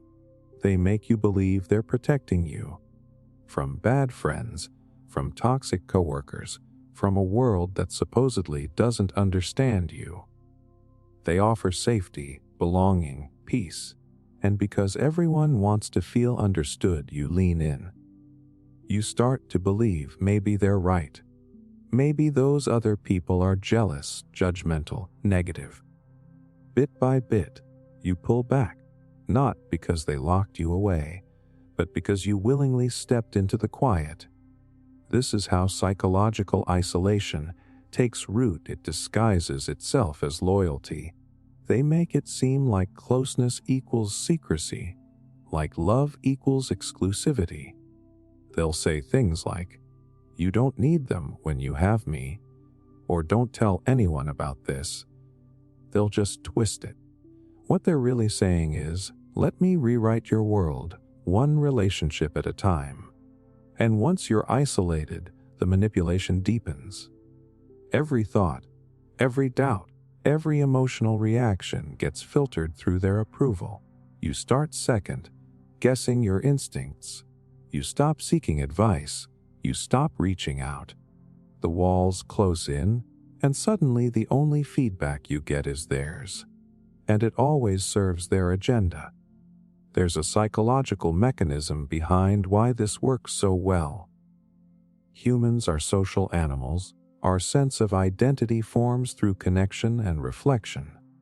We calibrate our emotions by the people around us, the way they react, comfort, or challenge us. When a manipulator isolates you, they don't just remove people, they remove mirrors. And without mirrors, your emotional compass starts spinning without direction. This is why isolation is such a common precursor to full control. Once they're the only reference point, they can reshape your perceptions. They can convince you you're overreacting, ungrateful, or even unstable. They can distort memories, rewrite events, and feed you versions of reality that serve them. And because you've lost your external checks, friends, family, community, you start believing them. You begin to doubt yourself. The emotional logic is devastating. You want to believe they care. You want to believe this connection is special. So when they say, "They don't like me, they never will," you side with them. When they say, "I can't stand it when you talk to them," you give in to keep the peace. And each small concession becomes another step away from the world and deeper into theirs. Manipulators often reinforce isolation through guilt. If you try to reconnect with others, they act hurt or betrayed. "I guess I'm just not enough for you." If you question their behavior, they say, "You've been listening to people who want to ruin us." Suddenly, your attempts to regain balance feel like betrayal. They turn your relationships into moral traps where the only good choice is to stay loyal to them. And once that dynamic is set, they can do anything because there's no one left to challenge them. The control doesn't need to be loud or violent. It can be quiet, disguised as concern, wrapped in the language of love. The silence they build around you becomes their greatest weapon. Breaking free from isolation isn't just about leaving physically, it's about reconnecting emotionally and mentally. The moment you talk to someone outside their bubble, the spell starts to crack. You hear your own story out loud, and suddenly it sounds different. It sounds wrong. That's the power of outside perspective. It gives shape to the fog manipulators try to trap you in. If you ever find yourself feeling like no one else understands, like no one else can understand, that's the moment to pause. Because genuine connection never demands isolation. Real care never requires secrecy. Healthy love never fears other voices. The isolation strategy only works because it tricks you into believing that solitude equals safety. But safety without freedom is just another cage. Once you see that, once you recognize how silence and dependence were built around you, the illusion collapses. And when it does, you realize something powerful: you were never truly alone. The manipulator just made you forget how to reach out. The walls they built were never locked. They were made of fear, guilt, and suggestion. And once you see through them, you can step back into the noise of real life. Messy, unpredictable, human, and feel free again. The liking principle. It's one of the smoothest manipulations out there because it feels good. It doesn't rely on fear, guilt, or confusion.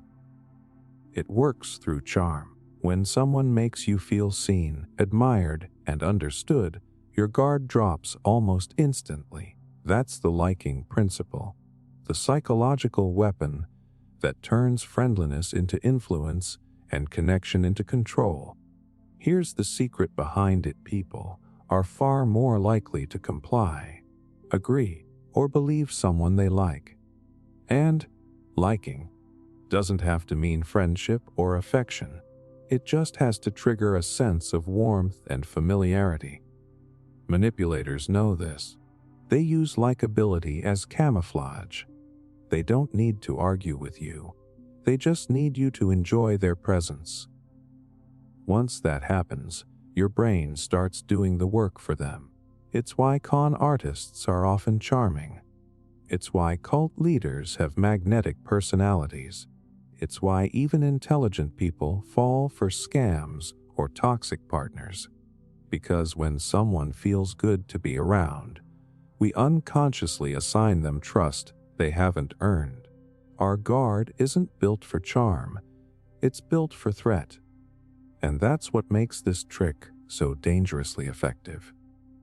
There's a psychology behind this. The liking principle was identified decades ago in behavioral research. The more we like someone, the more we're influenced by them. It's automatic. The brain confuses emotional comfort with credibility. When someone mirrors our body language, agrees with our opinions, or compliments us, dopamine floods the reward centers of the brain. You feel validated, relaxed, open, exactly the state a manipulator needs you in. Now imagine a criminal who wants your cooperation. They don't start by intimidating you. They start by bonding with you. They notice your interests, laugh at your jokes, share a personal story. Maybe they find something in common. Same hometown, same taste in music, same frustrations with people. Suddenly, it feels like you're on the same side, and that's the setup. Once you like them, resistance feels unnecessary. It's the same pattern in emotional manipulation. A toxic person might begin with overwhelming charm, affection, attention, kindness. You think you've met someone who genuinely gets you. But that warmth was a lure. Once the emotional bond is strong enough, they start introducing requests, boundaries, or demands that favor them. You don't want to say no because you like them. And more dangerously, you want them to keep liking you. That's the invisible hook reciprocation. When we like someone, we want to maintain that connection. We fear rejection or disappointment. Manipulators count on that fear. They know you'll bend your limits just to preserve harmony. You start saying yes to things you normally wouldn't. Not because you're weak, but because it feels socially and emotionally easier. The liking principle thrives on certain triggers. Attractiveness is one. Studies show people subconsciously assign honesty and competence to those they find physically appealing. Similarity is another. When someone shares your opinions or experiences, you naturally feel kinship. Compliments are perhaps the most powerful trigger of all. Even when you know a compliment might be strategic, it still works. That's how deeply wired this bias is. And manipulators use every one of those levers. They'll find subtle ways to echo your language, mirror your gestures, match your tone. It's not coincidence, it's calibration. They watch how you respond, then fine-tune their behavior to fit the version of themselves you'd most easily trust. Before long, you're not dealing with their real personality. You're dealing with a reflection of your own. What makes this tactic so effective is that it doesn't feel like manipulation at all. It feels like connection. Your instincts are telling you, this person is safe. And the more charming they are, the more blind you become to red flags. You overlook inconsistencies, rationalize bad behavior, and assume good intent even when the evidence says otherwise. That's the emotional gravity of likability. It bends your perception around it. Even in professional settings, this trick is everywhere. A manipulative coworker who flatters you before asking for help. A salesperson who praises your taste before pushing a product. A scammer who tells you, "You seem like someone I can really trust." They're not building rapport for genuine connection. They're building leverage. So how do you defend against something that feels this natural? The key is awareness. When someone makes you feel an instant bond, especially if it's unusually fast or intense, pause. Ask yourself, what are they doing with this connection? Are they giving as much as they're taking? Does their warmth exist without a transaction attached to it? Real likability doesn't demand obedience. It doesn't rush trust. It simply exists without agenda. Once you learn to separate warmth from intent, the manipulation loses its power. You start noticing when charm feels rehearsed, when flattery feels too convenient, when similarity feels exaggerated. And the moment you notice it, the spell breaks. Because true connection doesn't need to sell itself. It doesn't need constant praise or mirrored opinions to prove it's real. It feels balanced, steady, mutual. The liking principle only becomes dangerous when someone uses that human need for connection as a tool, when friendship becomes a front for control. So the next time someone feels too perfect, too similar, or too interested, take a breath. Likability can be a mask. And once you learn to look past the mask, you'll see what every manipulator fears most. Someone who no longer confuses charm for character. The Footrace Pressure. It starts with a rush, a sense that time is running out, that if you don't move right now, you'll lose everything. You can feel it in your chest, that urgency, that push. That's not adrenaline from excitement. That's the Footrace Pressure, one of the most psychologically manipulative tactics criminals use to override logic with panic. It's not about convincing you, it's about rushing you. Because a rushed mind doesn't think, it reacts.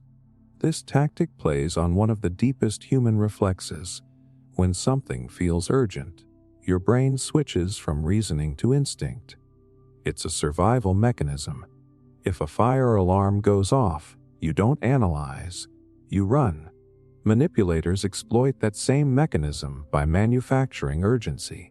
They create a countdown, a fake race, so your focus narrows, your judgment blurs, and all you can think is go, go, go. That's how scams thrive. You've seen it. Your account will be permanently locked in 15 minutes. This offer expires at midnight. Police are on their way unless you act immediately. It's all about speed.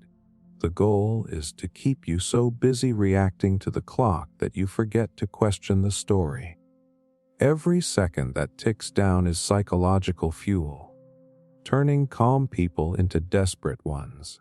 Even in personal manipulation, the footrace pressure works beautifully, in the worst way. A controlling partner might say, "If you don't decide right now, I'm done." Or a manipulative friend might push, "Everyone's already agreed. Are you in or not?" They box you in with time. You're not given space to think, to breathe, to weigh options. And when you're rushed, you almost always default to the easiest path, the one they already picked for you. Here's the science behind it. Under time pressure, your brain activates the amygdala, the part responsible for fear and survival. That shuts down the prefrontal cortex, the area responsible for rational decision-making. In other words, the manipulator's timer literally turns off your logic. You stop analyzing risk. You stop verifying facts. You just want relief. And they're the only one offering it. Think of it like this. If they control the clock, they control your mind. Every manipulator knows that. They set artificial deadlines because they know that urgency feels like truth. You start believing the pressure must be justified simply because you feel it so strongly. It's an emotional illusion that turns lies into emergencies.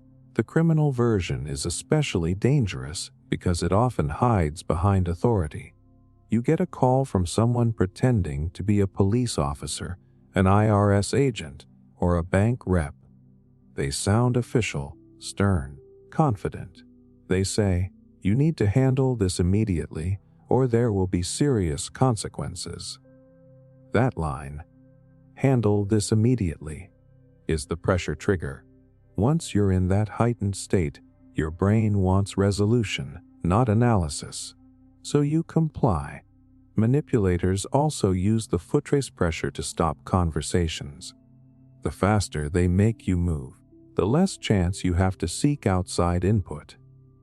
Don't tell anyone. It'll just slow things down. You have to trust me right now. There's no time to think.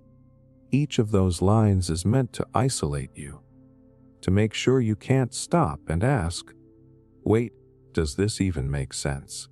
Even subtle versions of this tactic show up in workplaces and relationships.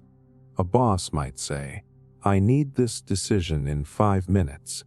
A partner might demand, "Tell me right now if you love me or not." The moment they remove time, they remove clarity. And the more emotional the situation, the faster you'll rush into a choice you later regret. But here's the truth: manipulators don't want you to know almost nothing truly urgent requires blind obedience. Real emergencies are clear and external. Fire, danger, injury. Manufactured emergencies are emotional and private. Secrecy, guilt, panic. You can spot the difference by asking one simple question: who benefits from me being in a hurry? The footrace pressure works because it feels like your idea. The manipulator doesn't scream or force. They make you want to act. You think you're taking initiative, but they built the stage, started the countdown, and handed you the stopwatch. You're sprinting inside a maze they designed. To break it, you don't need to outthink them. You just need to pause. Literally. Stop. Breathe. The moment you slow down, the illusion starts to fall apart. Urgency thrives in momentum. Once it's broken, clarity returns. If someone ever insists you have no time, that's your cue to take time, because truth survives time pressure. Manipulation doesn't. You'll notice once you step back how flimsy their urgency actually was. The deal that was ending magically reappears. The emergency vanishes the moment you stop responding. The decision that couldn't wait suddenly can. That's when you realize it was never about timing. It was about control. The footrace pressure is one of the most reliable tools in manipulation because it turns your own survival instincts against you. It makes you believe the finish line is freedom, when in reality, it's a trap. But the second you refuse to run, the second you recognize that speed is their weapon, the race ends. And that's the paradox they never expect. The slower you move, the faster you see through the lie. The information leak. It doesn't start with a lie. It starts with a truth, or at least, a carefully selected piece of one. That's what makes the information leak so dangerous. Manipulators don't always invent stories. They drip-feed fragments of real information, just enough to earn your trust, lower your defenses, and steer what you believe next. By the time you realize what they've left out, your perception of reality has already been rewritten. Here's how it works. The manipulator knows that people trust those who seem informed. When someone drops a private detail, a secret fact, or an inside tip, it triggers instant credibility. You think, they must be telling the truth. How else would they know that? But what you don't realize is that the information was planted. It's bait. A truth strategically leaked to smuggle in the bigger lie. Criminals and con artists have mastered this. A scammer pretending to be from your bank might mention the last 4 digits of your account number. Information they got from a previous breach. That one accurate detail makes every other thing they say feel authentic. You stop questioning because you're impressed by their knowledge. But that's the trap. Once trust is established, the mind stops testing for deception. In emotional manipulation, it's even subtler. A toxic partner might accidentally reveal something personal to seem vulnerable. You think they're opening up, but they're not. They're controlling the emotional rhythm. Each confession draws you in, makes you feel special, safe, chosen. Once you feel trusted, you start reciprocating, and that's when they start collecting your information. The leak works both ways. First, they leak truth to hook you. Then they leak you to themselves. There's a psychological mechanism behind this. The human brain uses self-disclosure reciprocity, meaning when someone shares something personal, you feel compelled to match it. It's automatic. It feels rude not to. Manipulators use this to harvest data, not digital data, but emotional data. They learn what makes you tick, what scares you, what you crave. Every truth they drop is a fishing line, and every response you give is another piece of the net closing around you.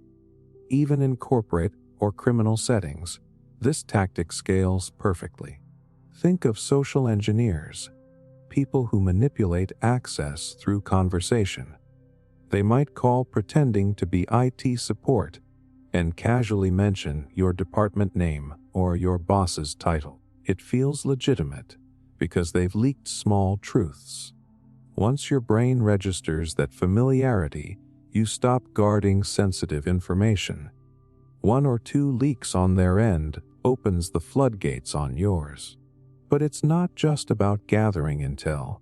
The information leak is also a framing tactic. By selectively releasing truths, manipulators shape what you pay attention to and what you ignore. They tell you enough to sound transparent, but hold back enough to control the narrative. For example, a cheating partner might admit to emotional closeness with someone else, but not physical contact. They leak a smaller truth to distract from a bigger one. You focus on what they told you instead of questioning what they didn't. That's the genius of it. Partial honesty creates the illusion of full honesty. It's psychological misdirection. Your brain thinks, if they were hiding something, they wouldn't have admitted this much. But manipulators understand that transparency is a performance. the most convincing liars aren't those who hide everything. They're the ones who leak just enough. There's even a neurological reason this works so well. When we receive new information, especially something secret or exclusive, the brain releases dopamine. It feels like a reward. You feel smart for knowing something others don't. That high of insider knowledge blinds you to the manipulator's intent. They give you that feeling on purpose, because while you're busy feeling privileged, they're busy positioning you. You see this tactic in politics, media, and even social circles. Someone leaks a confidential detail to win sympathy or smear a rival. The partial truth spreads fast because it feels real. And it is real, just incomplete. Once people believe it, correcting the full story becomes almost impossible. The mind clings to the first version it hears, especially if it came from a trusted source. In relationships, the information leak can slowly dismantle your trust in others. A manipulator might share selective truths about your friends. Did you know they said this about you? It's technically true, but missing context. You start doubting people who were never the problem, and while you're focused on them, the manipulator tightens their influence over you. They don't have to isolate you outright. They can just erode your confidence in everyone else through curated truth. The emotional effect is subtle but powerful. You start feeling like this person knows everything. You become dependent on their version of reality because it feels accurate, detailed, informed. That dependency is the point. They want you to trust their leaks more than your own instincts. The defense isn't to distrust all information, but to interrogate the motive behind it. When someone shares something that feels revealing, ask yourself, why are they telling me this? And why now? What do they gain if I believe it? Manipulators thrive on unexamined curiosity. The moment you pause to examine why you're being told something, the magic breaks. The information leak works because it exploits two deep human needs: the desire for truth and the desire for connection. It makes you feel informed and trusted at the same time. But once you see the pattern, it becomes obvious. The oversharing, the selective transparency, the accidental revelations that always steer your emotions. Because genuine truth doesn't need to be leaked. It doesn't arrive wrapped in flattery or secrecy. It stands fully in the open, without timing or agenda. And once you recognize that difference between truth freely given and truth strategically released, you'll never be seduced by partial honesty again. The authority illusion. It's one of the most powerful manipulations ever discovered, not because it forces you, but because it convinces you. The moment someone looks, sounds, or acts like they're in charge, something inside you shifts. You start deferring, agreeing, obeying, without realizing why. That's the authority illusion, the psychological spell that turns ordinary people into obedient followers and ordinary manipulators into unquestioned leaders. This trick doesn't need uniforms or titles, though those help. It only needs signals. The tone of certainty, the language of expertise. The calm confidence that says, I know more than you. That's all it takes for your brain to start lowering its guard. Because deep down, humans are wired to trust authority. We evolved in hierarchies, tribes, families, groups, where survival depended on listening to the leader. So when someone convincingly acts like an authority, your instincts take over before your logic even wakes up. Criminals and con artists exploit this constantly. A scammer pretending to be a police officer, an IRS agent, a tech support rep, All they need is the presentation of authority, a confident tone, an official-sounding phrase, maybe a badge number or company logo, and suddenly people comply with demands they'd otherwise question. It's not fear alone that drives obedience. It's the illusion of legitimacy. And this illusion works not just on the knave. It works on smart, skeptical people too, because the brain's response to authority isn't intellectual, it's emotional. Studies show that when someone believes they're following orders from an authority figure, the areas of the brain responsible for moral reasoning actually quiet down. It's as if responsibility is transferred. The manipulator doesn't just borrow power, they borrow your conscience. That's why the authority illusion is so dangerous. It doesn't feel like manipulation. It feels like structure, like safety, like someone taking charge when you're unsure. A con artist saying, "This is standard protocol." A controlling partner saying, "Trust me, I know what's best." A cult leader saying, "I've been chosen." It all carries the same subtext, "I know more than you, so don't question me." And the moment you accept that, you give them permission to rewrite reality. The illusion doesn't even require external symbols. It can be built through behavior. Manipulators use posture, timing, and speech to project dominance. They pause less, interrupt more, and act as though everything they say is obvious truth. That confidence becomes contagious. Your brain mirrors it, assuming that certainty must come from knowledge. In reality, it comes from performance. The corporate world is full of this. A manipulative boss asserts decisions with unwavering tone and fabricated data, and everyone falls in line because the certainty itself feels like evidence. No one wants to look foolish questioning the expert. That's the genius of the illusion. It uses your own social instincts against you. You comply not out of fear, but out of respect. The emotional core of the authority illusion is trust by association. We assume authority means competence, and competence means safety. But a manipulator flips that. They simulate authority to bypass scrutiny.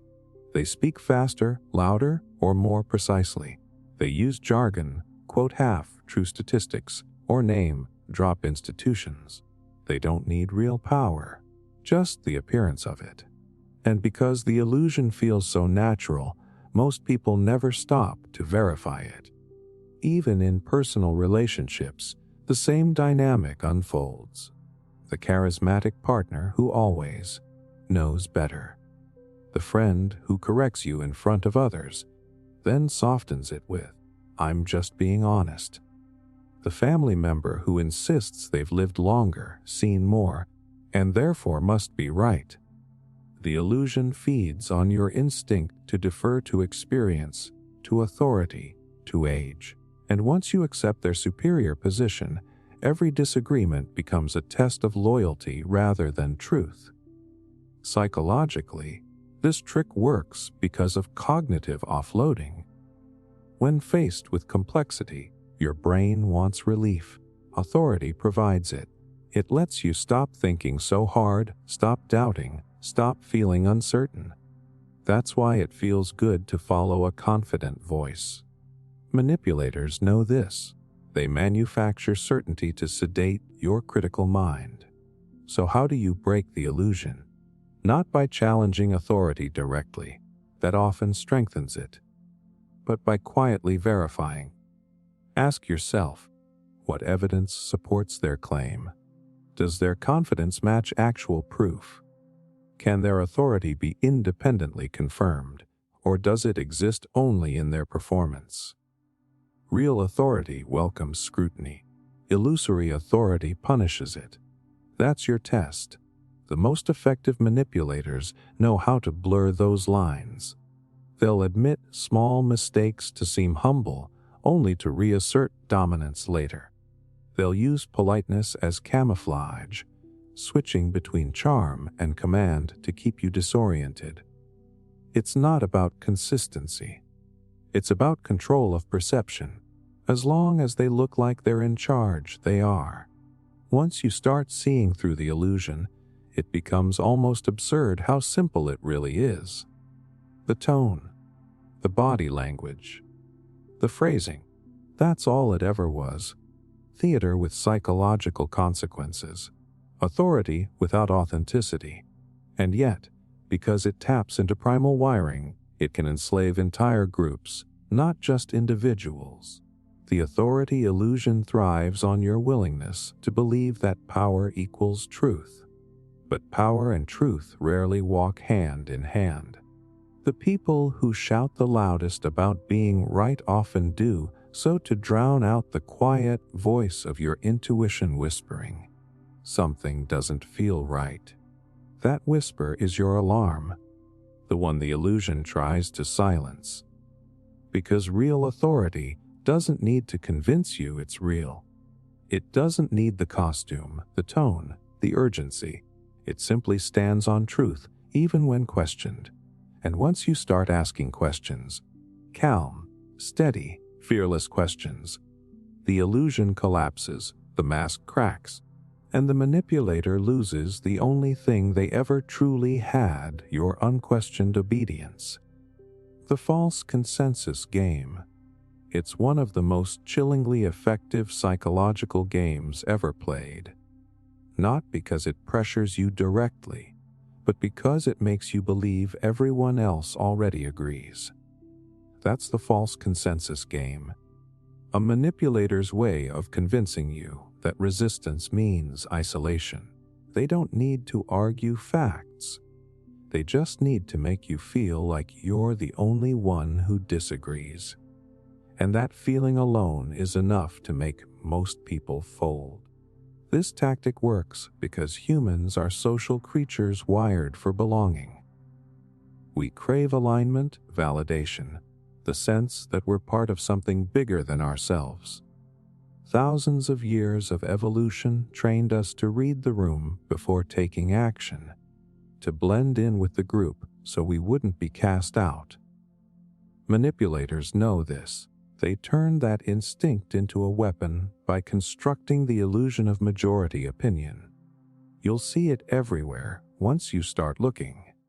In scams, it sounds like, "Everyone who's tried this made money." In toxic relationships, it's, "You're the only one who thinks I'm wrong." In workplaces, it's, "The whole team agrees on this direction." These statements don't need to be true. They just need to sound like truth long enough to make you doubt your own perspective.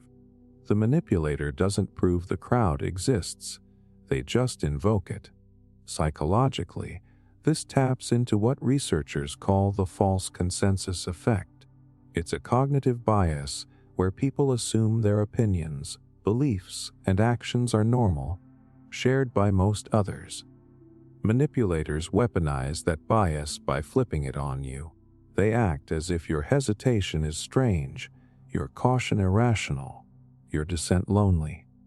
And in that moment of social pressure, your brain doesn't weigh evidence. It calculates belonging. Think about it. How often have you softened your opinion just because you thought everyone else saw it differently?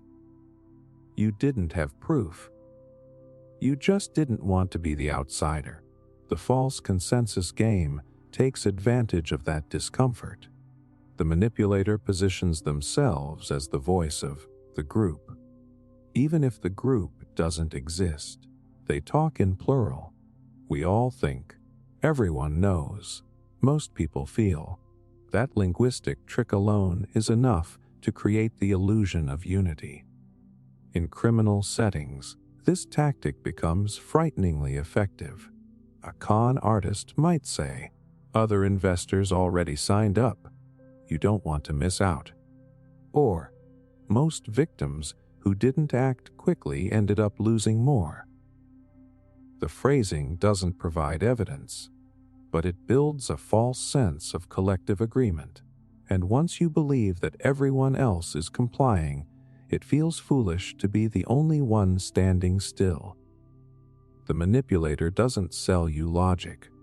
They sell you belonging. In cults and extremist groups, the false consensus game evolves into something even more sinister. New members are flooded with stories of unanimous belief, testimonials, chants, slogans, until they stop questioning whether the group is right. The illusion of agreement becomes its own evidence. No one wants to be the heretic, so silence masquerades as approval. And soon, what started as performance becomes reality. The group's conformity reinforces itself until no one can tell who truly believes and who's just too afraid to be the exception. The same game plays out quietly in toxic relationships. A manipulative partner might say, "Everyone thinks you're overreacting," or, "My friends can't believe how hard you make things." You start doubting your emotions, not because they're wrong, but because you think they're unpopular. It's psychological isolation disguised as consensus.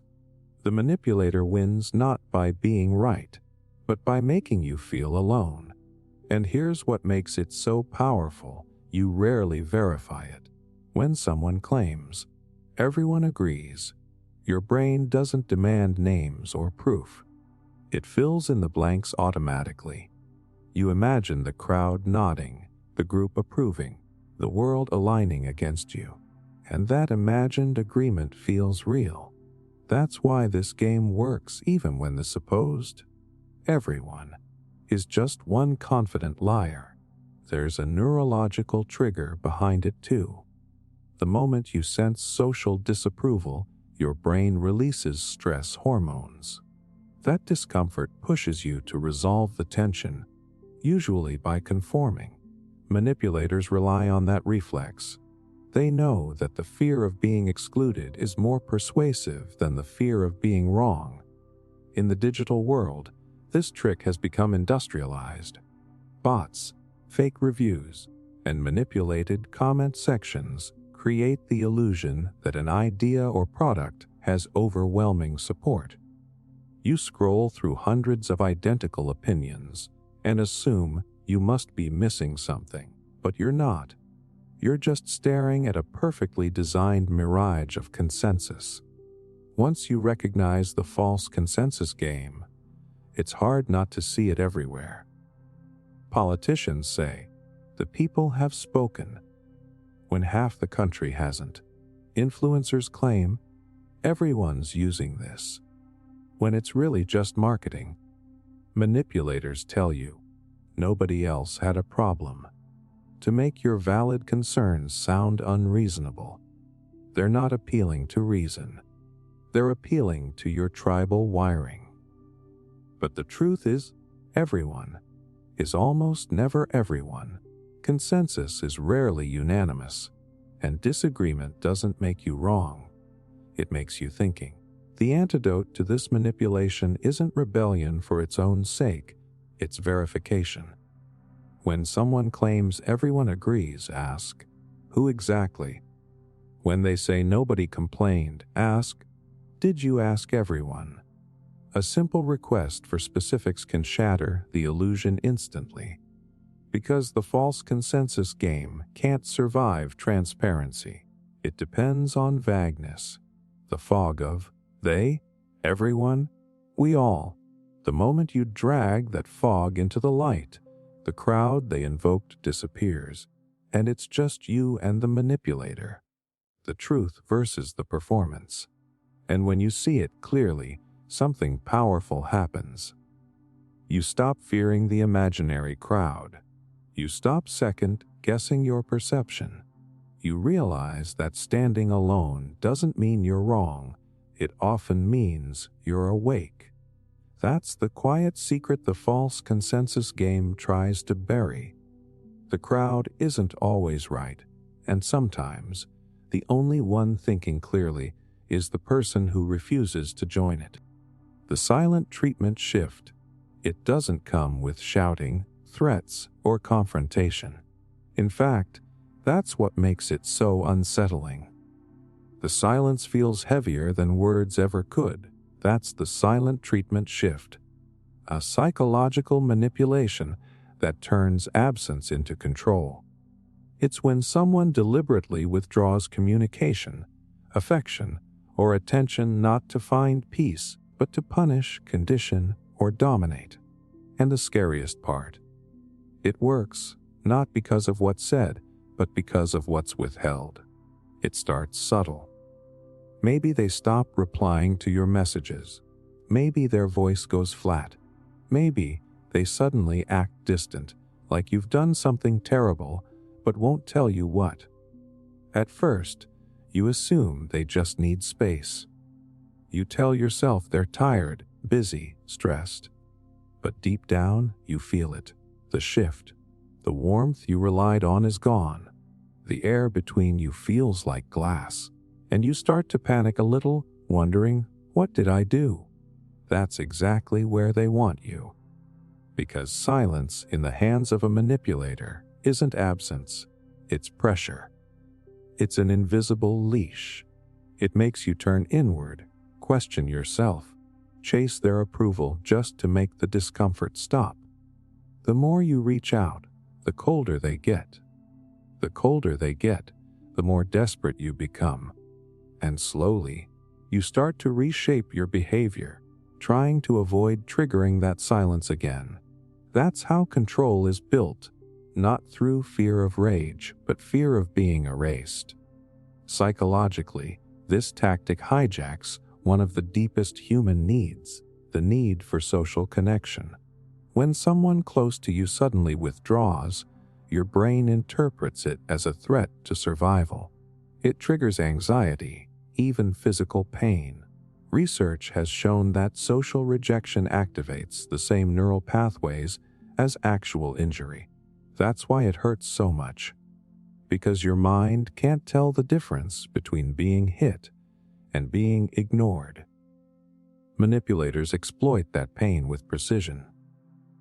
They use silence to make you chase them, apologize for things you didn't do, or beg for communication just to restore peace. It's never about the issue. It's about reestablishing dominance. The message underneath the silence is clear. You only matter when I say you do.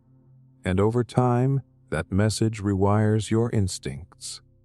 You start anticipating their moods, softening your tone, censoring your truth, just to avoid that empty, echoing quiet. But here's the darker evolution, the shift.